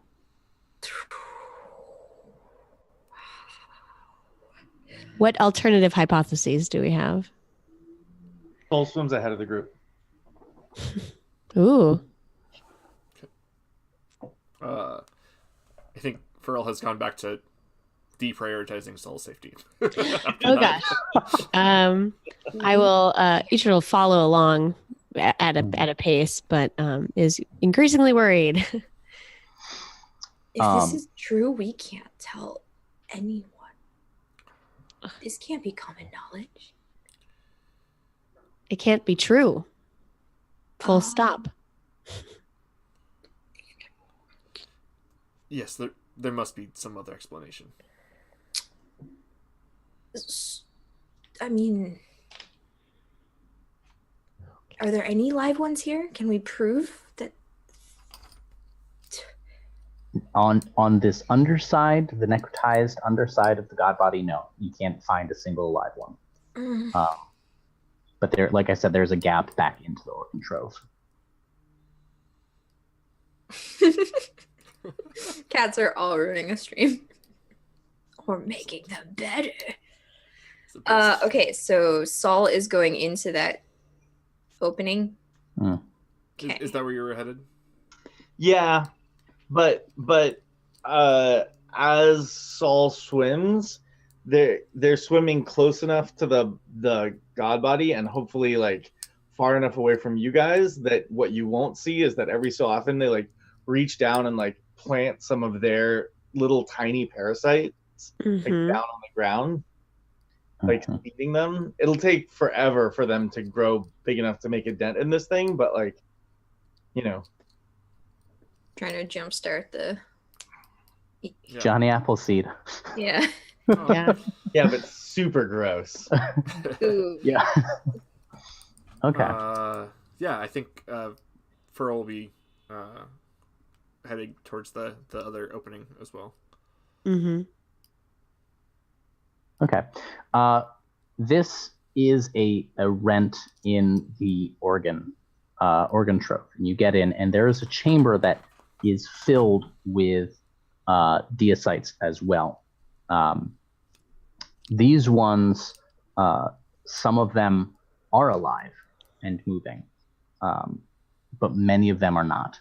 At the center of the room, in this giant chamber, there's like a massive ring of spines, and they're all connected to the ground, and they look to have been planted. They don't appear to have been a natural part of the organ trove. You asked earlier about how much this is definitely made, and they're like these stations with these giant spines, this needle sharp appendage.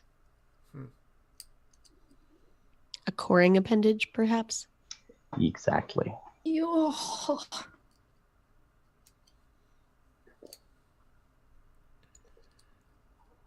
Is it moving, or is it just stationary now? It's stationary. And you can see that there are like bundles, nodules that you could perhaps manipulate that might control them. There is one other entrance up at the top of the room.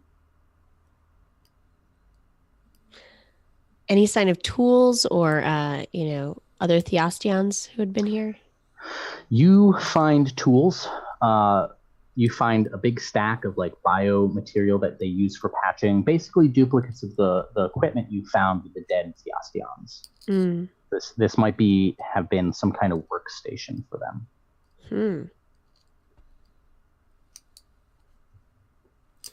What does this all mean? Bastions.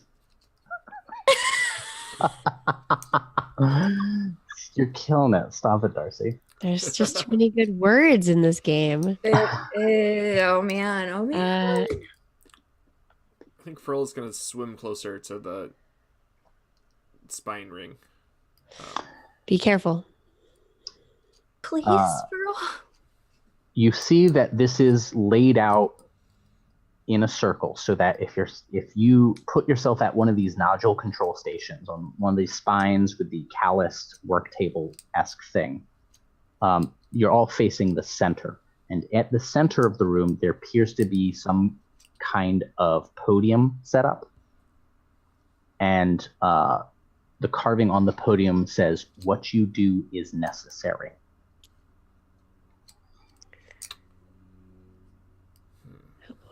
What anything does is necessary. I mean, why would we exist if we weren't doing things that are necessary? It is so perplexing. Yep, I should mention there are 8 workstations. So it's an 8 to 8 workstations all around. What happened to the other 2? Other one. There were 6 stacked, 1 by the crater. So there's Okay. Yeah.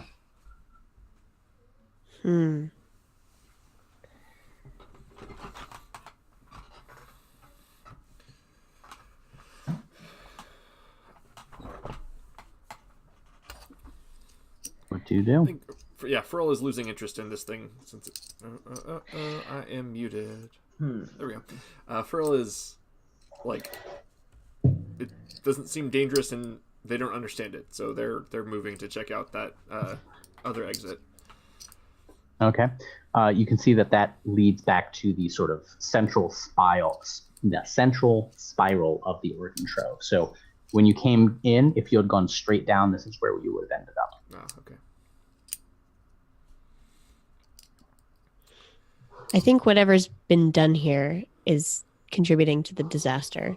I think destroying this device is a good start. I don't know that I believe the causal link of parasites living, of the deocytes living, being critical to the health of the god body. But I do think that whatever they're destroying here is creating further destruction.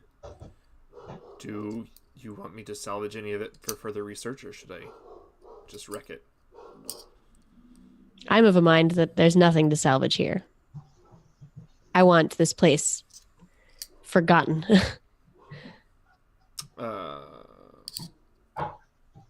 Furl will glance at Kevin to see if they have a different opinion, but otherwise we'll go in and with their scythe, appendage things, we'll just start, kind of chopping at the nodules and the... Rip up the place? Yeah. Okay. Is Kivrin okay with that? I think there's a part that Kivrin wants to understand historically what happened here.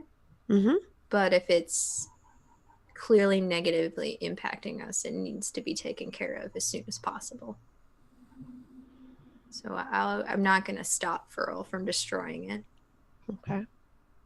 Yeah, unless anybody mediates them, they're just going to, spend the time it takes to wreck it. Oh, yeah. So that's no roll for that. That's within your wheelhouse. You deliberately rip up these coring spines and smash up the control nodules that would have allowed them to function. And very soon, those are now floating wreckage in the middle of the room, as dead and inert as so much of the rest of this organ trove seems to be. Furl would have made it a point to deface the text in the middle before wrecking that part too. Just scratch through it. Nice. Good work. I believe this opening leads back to the junction that we came upon when we first entered. Should we see what the other hallway holds? I think so. Sol, how are you doing during all of this? Yeah, I was going to ask. I think Sol is sort of watching the proceedings. They're very interested in the workstations and have gone and sort of checked those out. After a little while, you guys realize that they're busily sketching some figures in their little journal.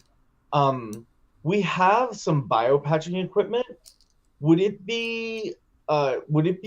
Is the biopatching equipment that we have enough that we could, for example, plug the crater that we went through to get to the outside of the god body? And would doing that keep the pearlescence from coming back in? The one at the very top? The one at the very bottom, the one that we went through to get out. Oh no, that one is far too large. Far too big. They were having trouble patching it themselves when they apparently it widened and consumed some of them. Okay. But the material you found here is enough to temporarily patch the top where it was leaking out to the upper side of the god body. So yeah, so then we'll definitely make sure that they pick up enough of the enough of that material to do that when we get back up. Okay. Good. Smart. Yeah. In the meantime, yeah.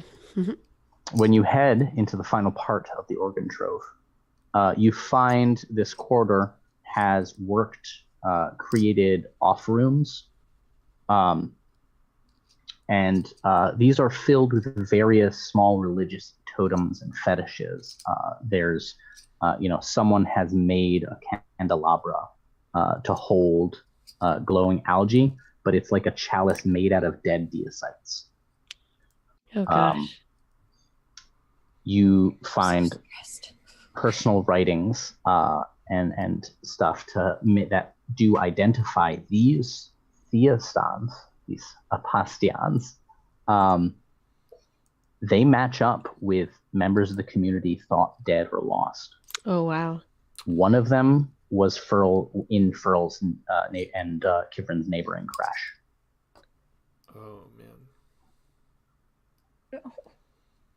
Yeah, these are Bioluminati. Ugh, Among Us. Who is the furthest along in the corridor? Because you hear the quiet sounds of movement ahead. I imagine Pearl probably would be, unless I don't want to always be the person out. I mean, I'm not trying to. But I think that makes sense at this point. Yeah. Yeah. I would have been closely following, but yeah, pretty much side by side with you.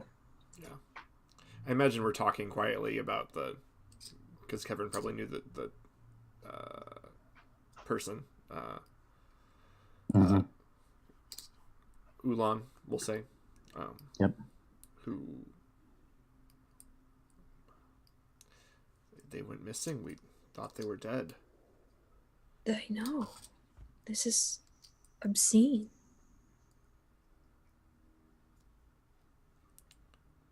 I can't imagine them subscribing to this. Is it that hard to believe? The voice comes from further down the corridor. Uh-oh. And a Theosteon edges into view. Oh my god.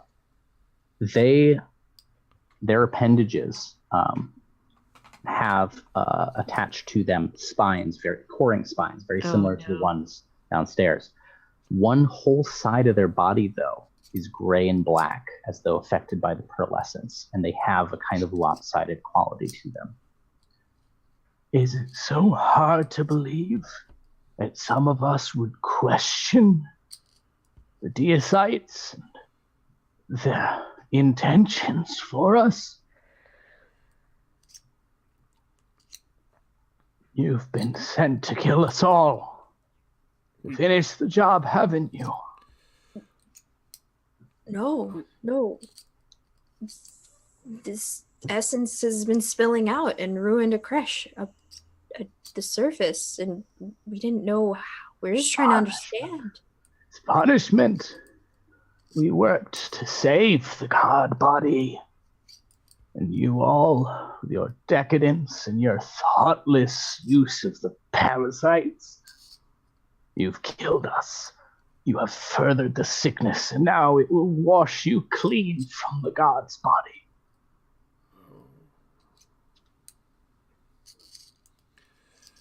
you are affected by the sickness as well.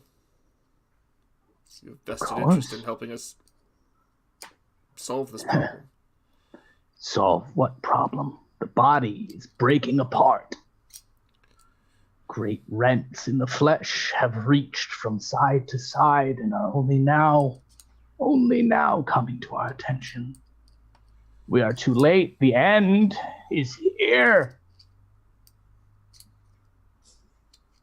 The end is spurred on by the actions of fools like yourself. How dare you purport to know the intentions of the god and the deicites? Acting in darkness. If your truths were so valid, they'd be out in the light. I know the look of a host when I see one. I see that clamorous need. Do they talk to you? And it's like dragging itself closer with its spines as it does so. Do they talk to you? What do they say, host? What do they promise you? Who are they talking to? They're sort of directing it towards Itrip, but there's a deranged quality that probably they're sort of seeing everyone as the same person right now. They are getting very close, Furl. Furl will interpose and have their shield wall extended and they're kind of like little I must recommend that you don't just stop. I don't understand why you're approaching so quickly, or as quickly as you can move. I mean, is there something we can do to help you? Yes, there is. There is. You can throw yourself into the infinite ocean and sink into the perdition that you deserve. It's going to flick one of its stingers at Furl, trying to puncture its face. Okay. What do you do? Furl's doing strong. Yeah, I think Furl just divert to catch it on the chitin. Yeah, if I can. It skips off. It's actually not even a very powerful thrust. Yeah. I think that Furl will do the pseudopod equivalent of backhanding it in response. Just kind of not using the sharp bit, just clocking it. Sure. I'm gonna have you roll, not to see if you can backhand them, but if you can pull it back in this emotionally charged atmosphere. Oh no. Yeah, let's make you roll calm. I think Nice. I think that's to keep your temper and avoid really hurting him. I still have the anger condition, right? Yeah, you do. Oh, yeah, you do. Oh, nice. So there's always corruption. Take my calm from +1 to -1. Mm-hmm. There's always corruption. Ooh, but I rolled 11. Oh, okay. Well, Colin's sure, that's fine. Just ruin that moment. I know Thanks. that would have been a good moment. No, so you just with one gentle just send him into a wall at his bad side, crumples under it, and it drags itself up. Go on, all my friends, my beloved, all of them are gone and dead, consumed by the sickness which will take you all, which eats the god body which you brought on us. End it for me. I know that's why you've come.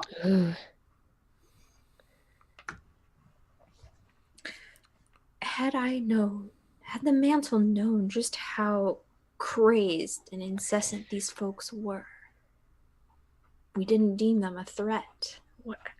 How should we proceed? It's just an elder. They're weak. Yeah.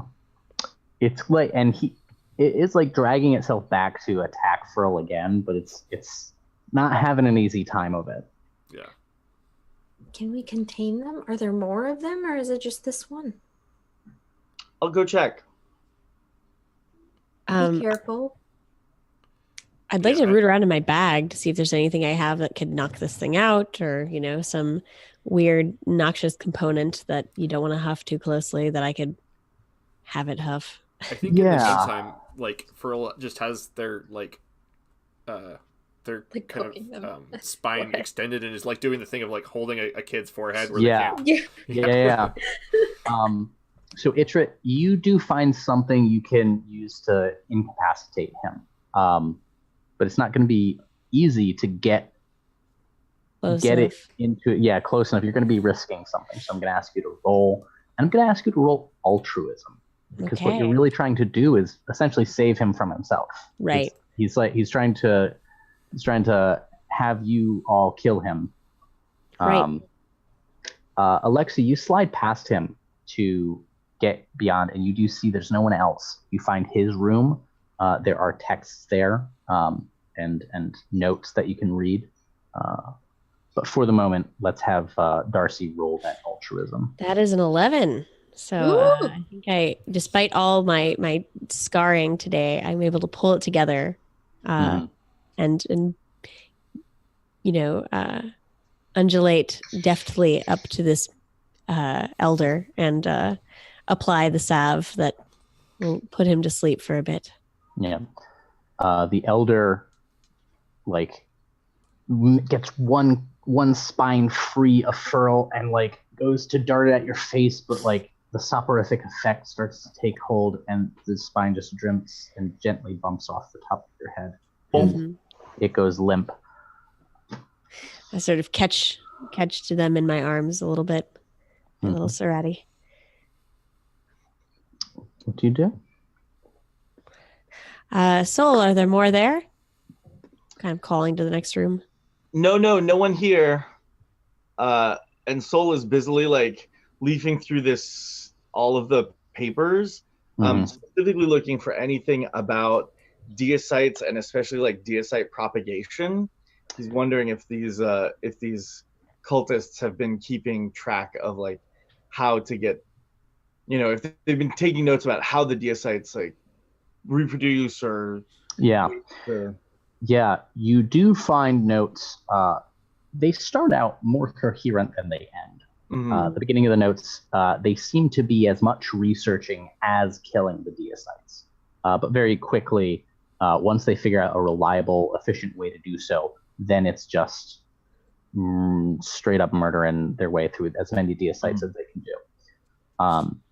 Apparently their ritual was they'd sit at their stations and collect deicites and ritually core them, and every couple hours one of them would get up and go to the podium and read some scripture to the rest, and then go back, and they had a rotation. You find that they have noted a seeming correlation between the organ troves, the deicites, and the necrosis, the corruption, the sickness. They don't track it well enough for you to tell which direction the causal link is, but they note there is a causal link. The final thing you find in the notes is a pretty detailed map of the god body and where fissures are forming or have formed, where the god body may begin to break. Oh.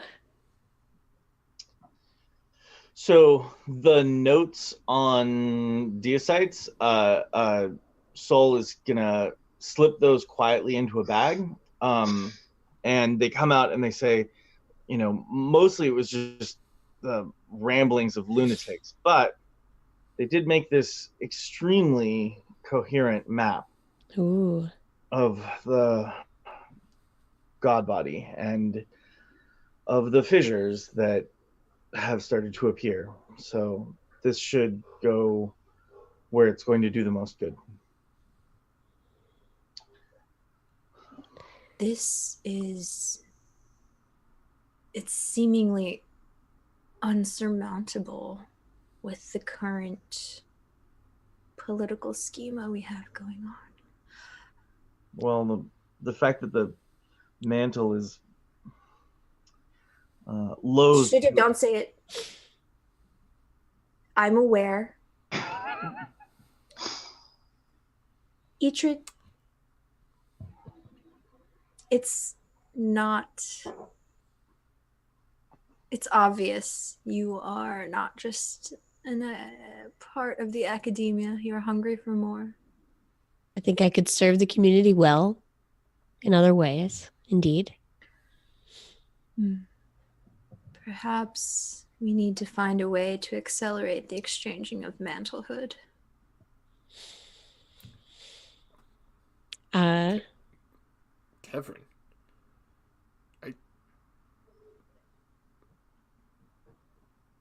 mantle declares when they've reached the end of their term, when they feel their twilight upon them. Yes. The way it has been. Yes, one might be close enough to the mantle to resonate as sort of accelerant. The current mantle may or may not be a sort of hypochondriac to begin with. It would seem we need strength and intelligence in the mantle as an individual and not just as a spectacle.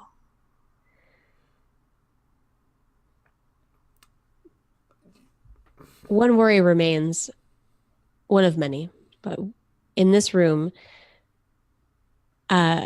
the elder accused us of being a host. If we are bringing back news and this current status of things, and if, the god body wills it, perhaps changing over leadership, it's critical that we not accidentally bring in one of those awful hosts with us. Do you think there's any truth to it? Could we have been infected, or perhaps someone brought something along they had not reported? Cough. Ramblings of a lunatic, nothing more. So they killed the parasites, but did that not accelerate the damage going on here? Or are we sure the parasites, as terrible as they are? I know you don't want to toy with that thought, Etrid, but what if? What if the crazy man had a point? Mm-hmm. Or the opposite. Opposite. Yeah. What if the parasites are necessary? Or at least serve the function of breaking down the body so that it doesn't rot and cause this kind of corruption? There were still some living deicites in the coring chamber, right? There were. In terms of the kind of... It was like going into the Cathedral of Notre Dame, and the only thing you find is like a single King James Bible from like a motel. Like, this organ trove should have been one of the biggest finds of the age. And instead, the equivalent of the deicites you could pull from here are like finding fool's gold. Like, yeah, you could get something from here, but the degree, the scale is just... It could have been so much bigger and so much more transformative for your city. Do we... I hate to suggest this, but should we see if we can capture a sample of the decayed flesh and expose the deicites to it? I think we owe it to ourselves, a controlled experiment. Okay. That's easy enough to do. You managed to find a living deicite down in the chamber. You managed to get some of the pearlescence, and you expose it to it. And it seems to, after a certain threshold, it's basically you discover what Alexi's character did much earlier, that they have a certain immunity to it that you don't. Like, it affects you immediately depending on how much you get. Yeah. For the deicites, they are not affected up until a point, and then they're out.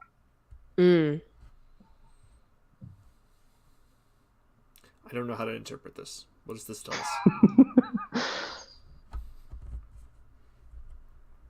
The implications seem unreal. What are the implications? I'm not going to say them out loud. I can't afford to do that. I, Darcy, am a little iffy on exactly what I think I would draw from this datum. My intention here is not to give you a clear picture. Okay. So, Okay. I want your speculation to be in character valid. Checks out. Cool. One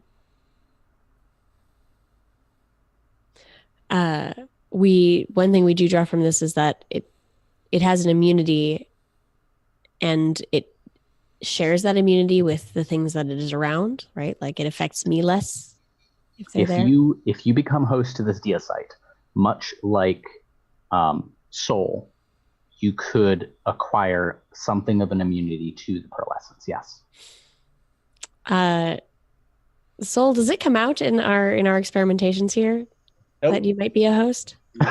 You are hiding it. I'm super hiding it. Yeah. Are you hiding it effectively? That's a good question. That's my only question. Since we're all on high alert about someone might. Yeah, I like the idea of rolling for this because it's a you, function of how well Soul fits in, right? How well can you fit in? Because you are different. You are a host, and no one else here is. Right. So I'm going to have you roll community, but you're going to apply Itrit's community score as a penalty. Oh boy. So I have a +1 community, so -1 for you. So I'm rolling, and I think I have a 0 community, so I'm rolling at a -1 total. Yes. You could always accept corruption. I'm just saying, no one's done it. I'm trying to make corruption happen, Colin. I don't know. This might be one of those moments. Is it worth it enough to Soul to hide? You know what? It depending on the result of this roll, I may be accepting some corruption soon after. Okay. Let's put it that way. Okay, so 2d6 -1. I got an 8. 8. All right. So that's a limited success or a soft move. In this situation, I would say that in this situation, it is not confirmed. No one can say definitively, but Itrit essentially now has a suspicion that you are never going to be able to alleviate. Right. Itrit is never going to be able to prove and has no sort of hard evidence. But I think Itrit is like, something's not right. Suspicions. Yeah. Can we say that this has something to do with the way that, like, as we're sort of like trying to do these experiments with the deicides, like they're reacting to Soul in a way that they're not reacting to the other. Exactly. Yeah, they're trying to get to Soul. Yeah, there's some like sense of like, and Itrit is close enough to feel that like Soul is also sort of having to like hold back from kind of going to them. I like that. That's a good way to put it. I don't know why we're wasting our time with these creatures. I mean, we should just close the fissure and leave. So, you have enough biomaterial to do that. You'll essentially be able to save that creche from going from gray to black. Does not solve the underlying issue, which might be unsolvable. So I think we're at about 6 o'clock, right, Ian? That's about when we wanted to wrap things. Yeah, just you have I think it's 7, yeah. Yeah. Okay. In that case, I think we can sort of skip over patching it up and heading all the way home. I think now you have a choice to make on how to present this to the mantle, because you've returned with papers, with evidence, and with anecdotes. And you are brought into a sort of private council. It's not his public court, but there are other advisors and other viziers there. And the mantle is seated on several comfortable bladders and is currently nibbling at some fried vorch kelp. Real quick on our Echinopod ride back, did you guys like make a serious coup plan? Like that was kind of being flirted with, but Yeah. Right. I think I would be attempting to. My Unless- intention is something dire needs to happen and accelerated. So I am game. I'm part of Kibern is enamored with the potential that Atrid has, but also the inexperience worries me. Uh-huh. So, I mean, yes, I would say we would discuss possible coups happening.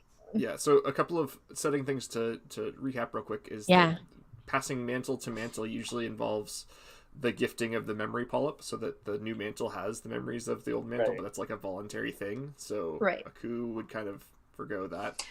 And also, typically, the way a new mantle is selected is through a big festival where people present their works and ideas, and the people who the Theosteon that can garner the most plastic reactions from other people, who has the most imitators effectively, becomes the new mantle. So this would be circumventing that as well.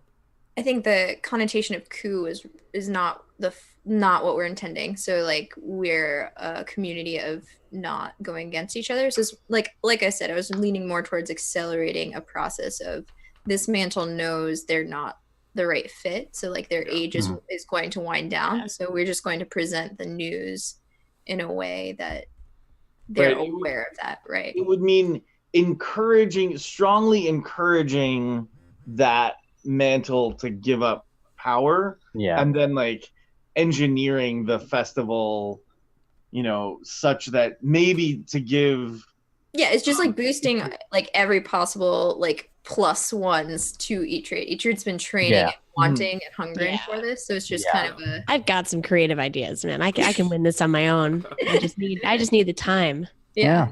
All right. Okay. Cool. I just want to make sure we're on the same page there. Right. Yeah, that's a great point. You are before the mantle. Just finishes.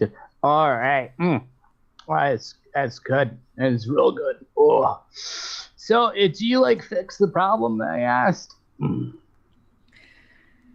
We uncovered the problems. All right, good. I think the crisis is past. So good job all around. Thank you for your faith in me. I think it's been pretty well founded at the end of the day.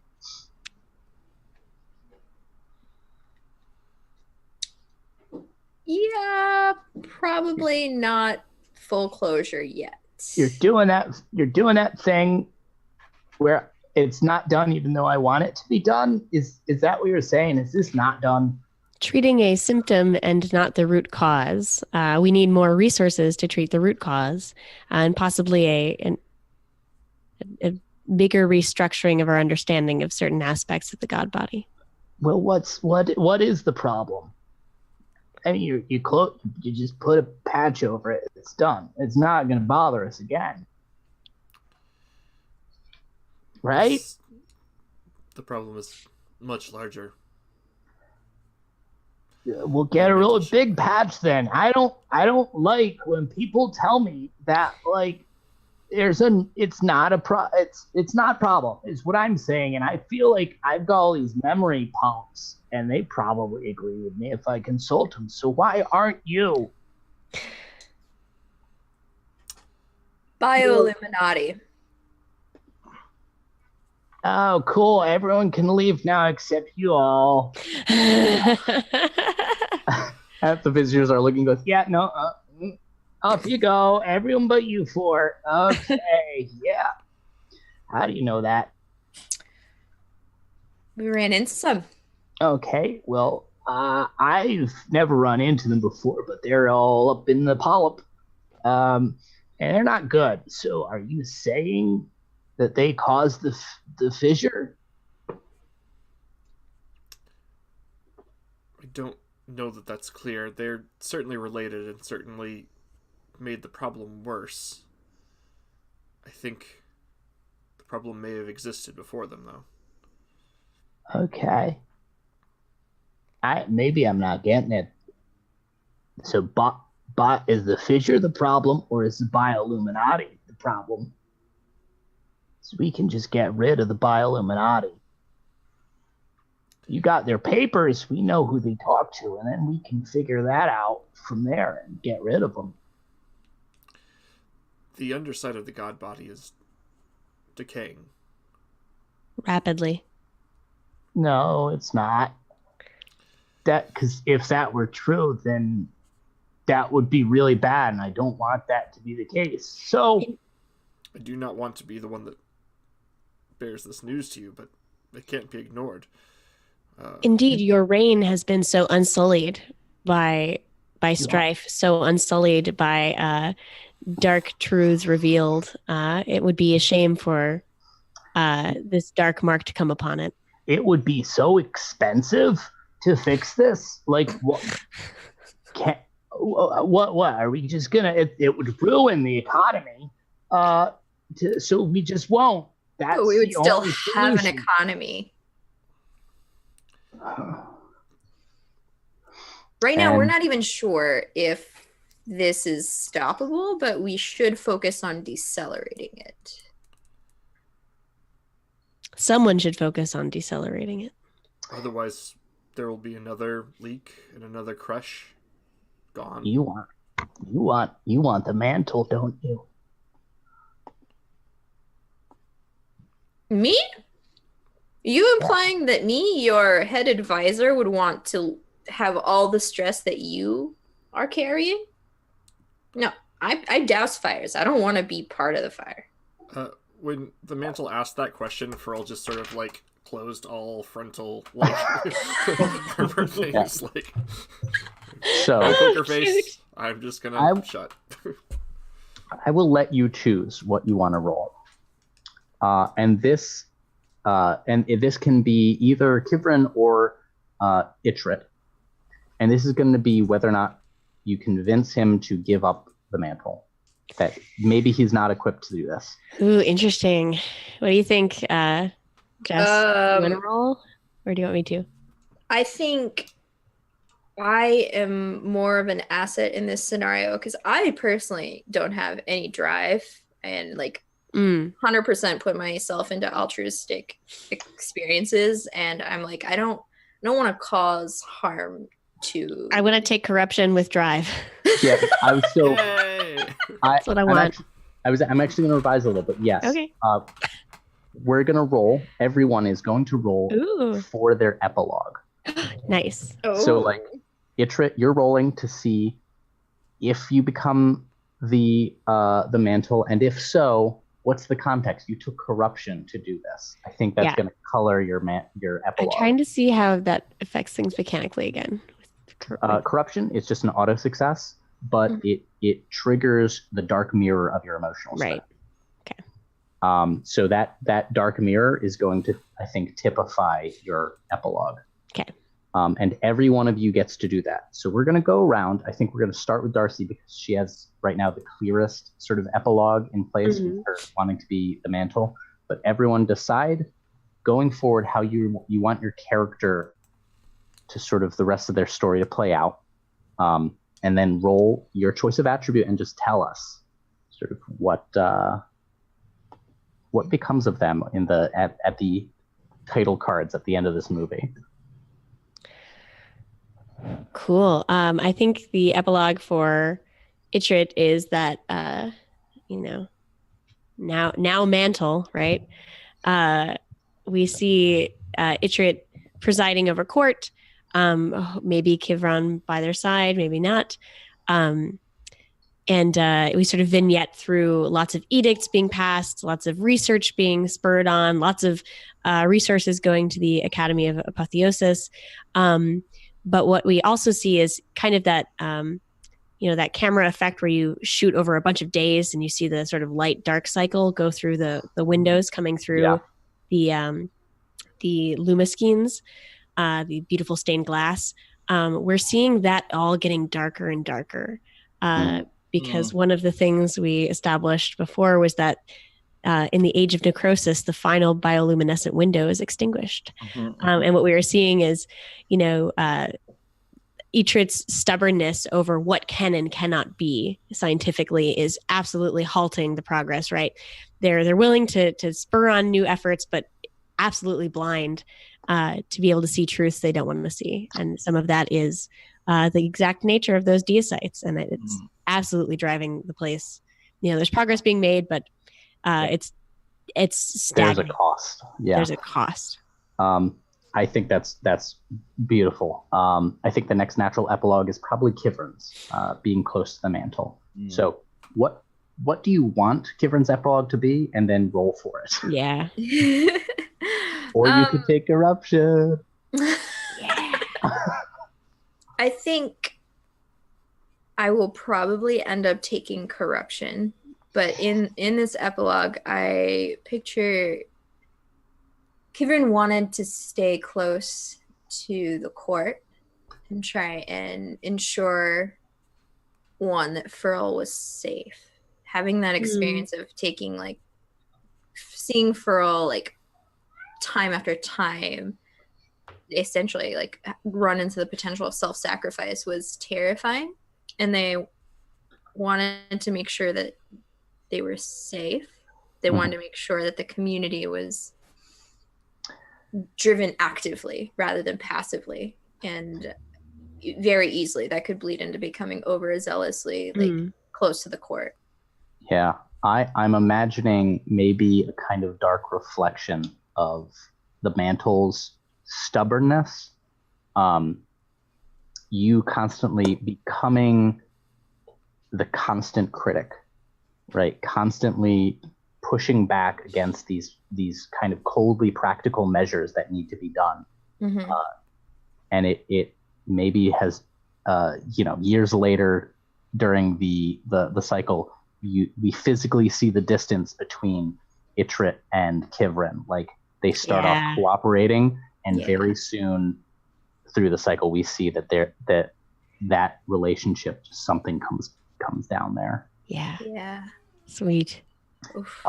Which naturally leads us to Furl. What is the epilogue Furl wants, and then roll for it? Yeah, I think that Furl is altruistic and has valor as their character trait. I think that they see a problem and they believe in the people that they're working with to solve it. So I think that they're one of the biggest supporters of the new mantle at first, and like readily volunteering to lead further expeditions, or to even to the point of like having if there's like inoculation tests, volunteer to be the test subject and stuff like that. So so like the mantle is putting out these edicts, but you are the one putting them, like, acting them out.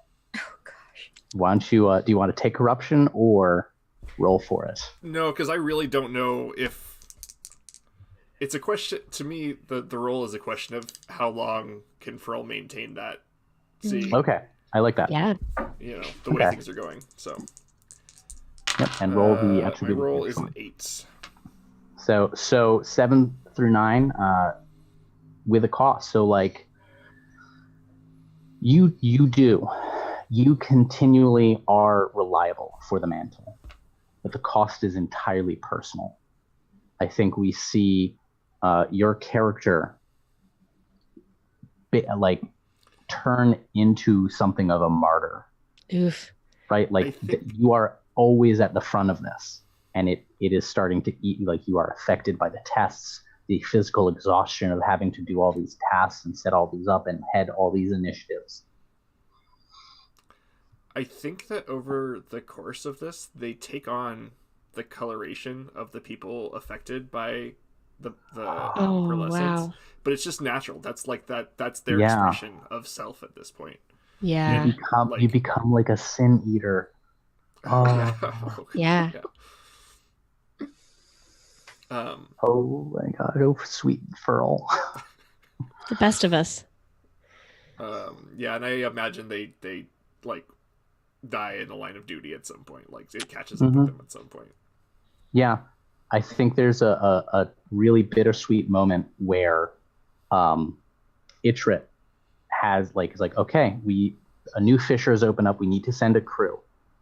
Go have Furl lead the crew. And Kivrin's like, Itrit, Furl died 2 weeks ago. Oh God. Oh. And that's when Itrit realizes the distance that has come between Kivrin and Itrit, and how much Itrit has taken Furl's hard, dedicated, valorous labor for granted. Oh, that's awful.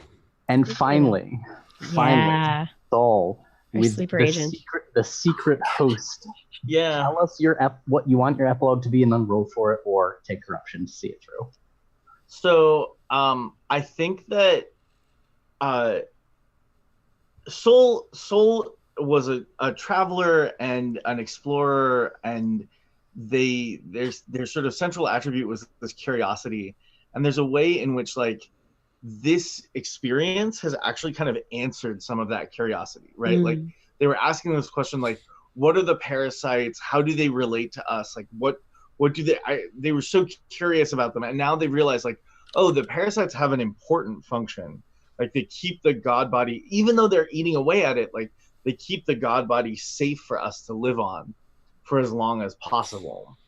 And so I think that Sol's epilogue is that they start, they throw themselves with that same level of like enthusiasm into kind of like the order of hosts and becoming a really central portion or really central motivating actor in like recruiting new hosts, seeding them, making sure that like parasites are growing nicely, and then like sending people out to find patches of necrotizing flesh and like tend them, make sure that the parasites are there, make sure that the parasites are like doing their job.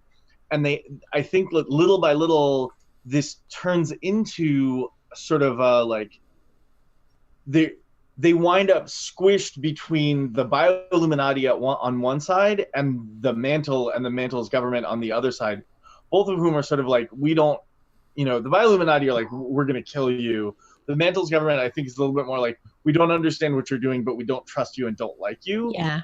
Yeah. But I think there's this like underground order. The hosts become this like underground order of like, we're just trying to keep the god body from rotting around us. Yeah. Yeah. Okay. So I'm gonna roll, and then depending on what I get, I might still take corruption.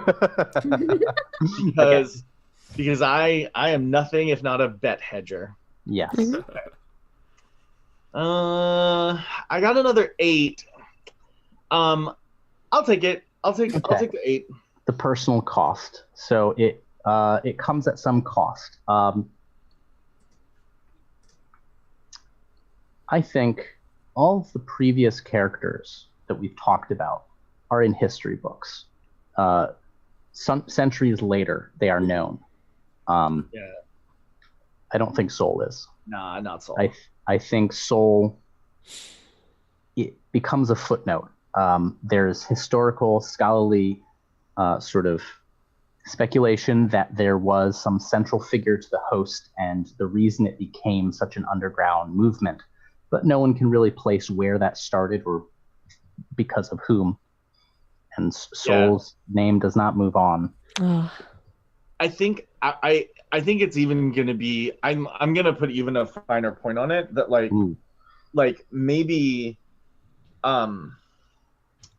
Sol is one of the hosts who is first kind of outed. Like one, they wind up hosting more than their sort of like their parasitization proceeds further than almost anyone else's because they really like give themselves over to it. So they stop being able to like exist in the society that they're in pretty quickly. And I do feel like eventually like it becomes they get either I think the Mantle finds them and has them executed. You know, Cool. they just, you know, years down the line, they wind up, you know, in the middle of a mantle cleanup operation at some new fissure that they're trying to like clean up, and the you know, you know what, let's twist this knife. It's Furl.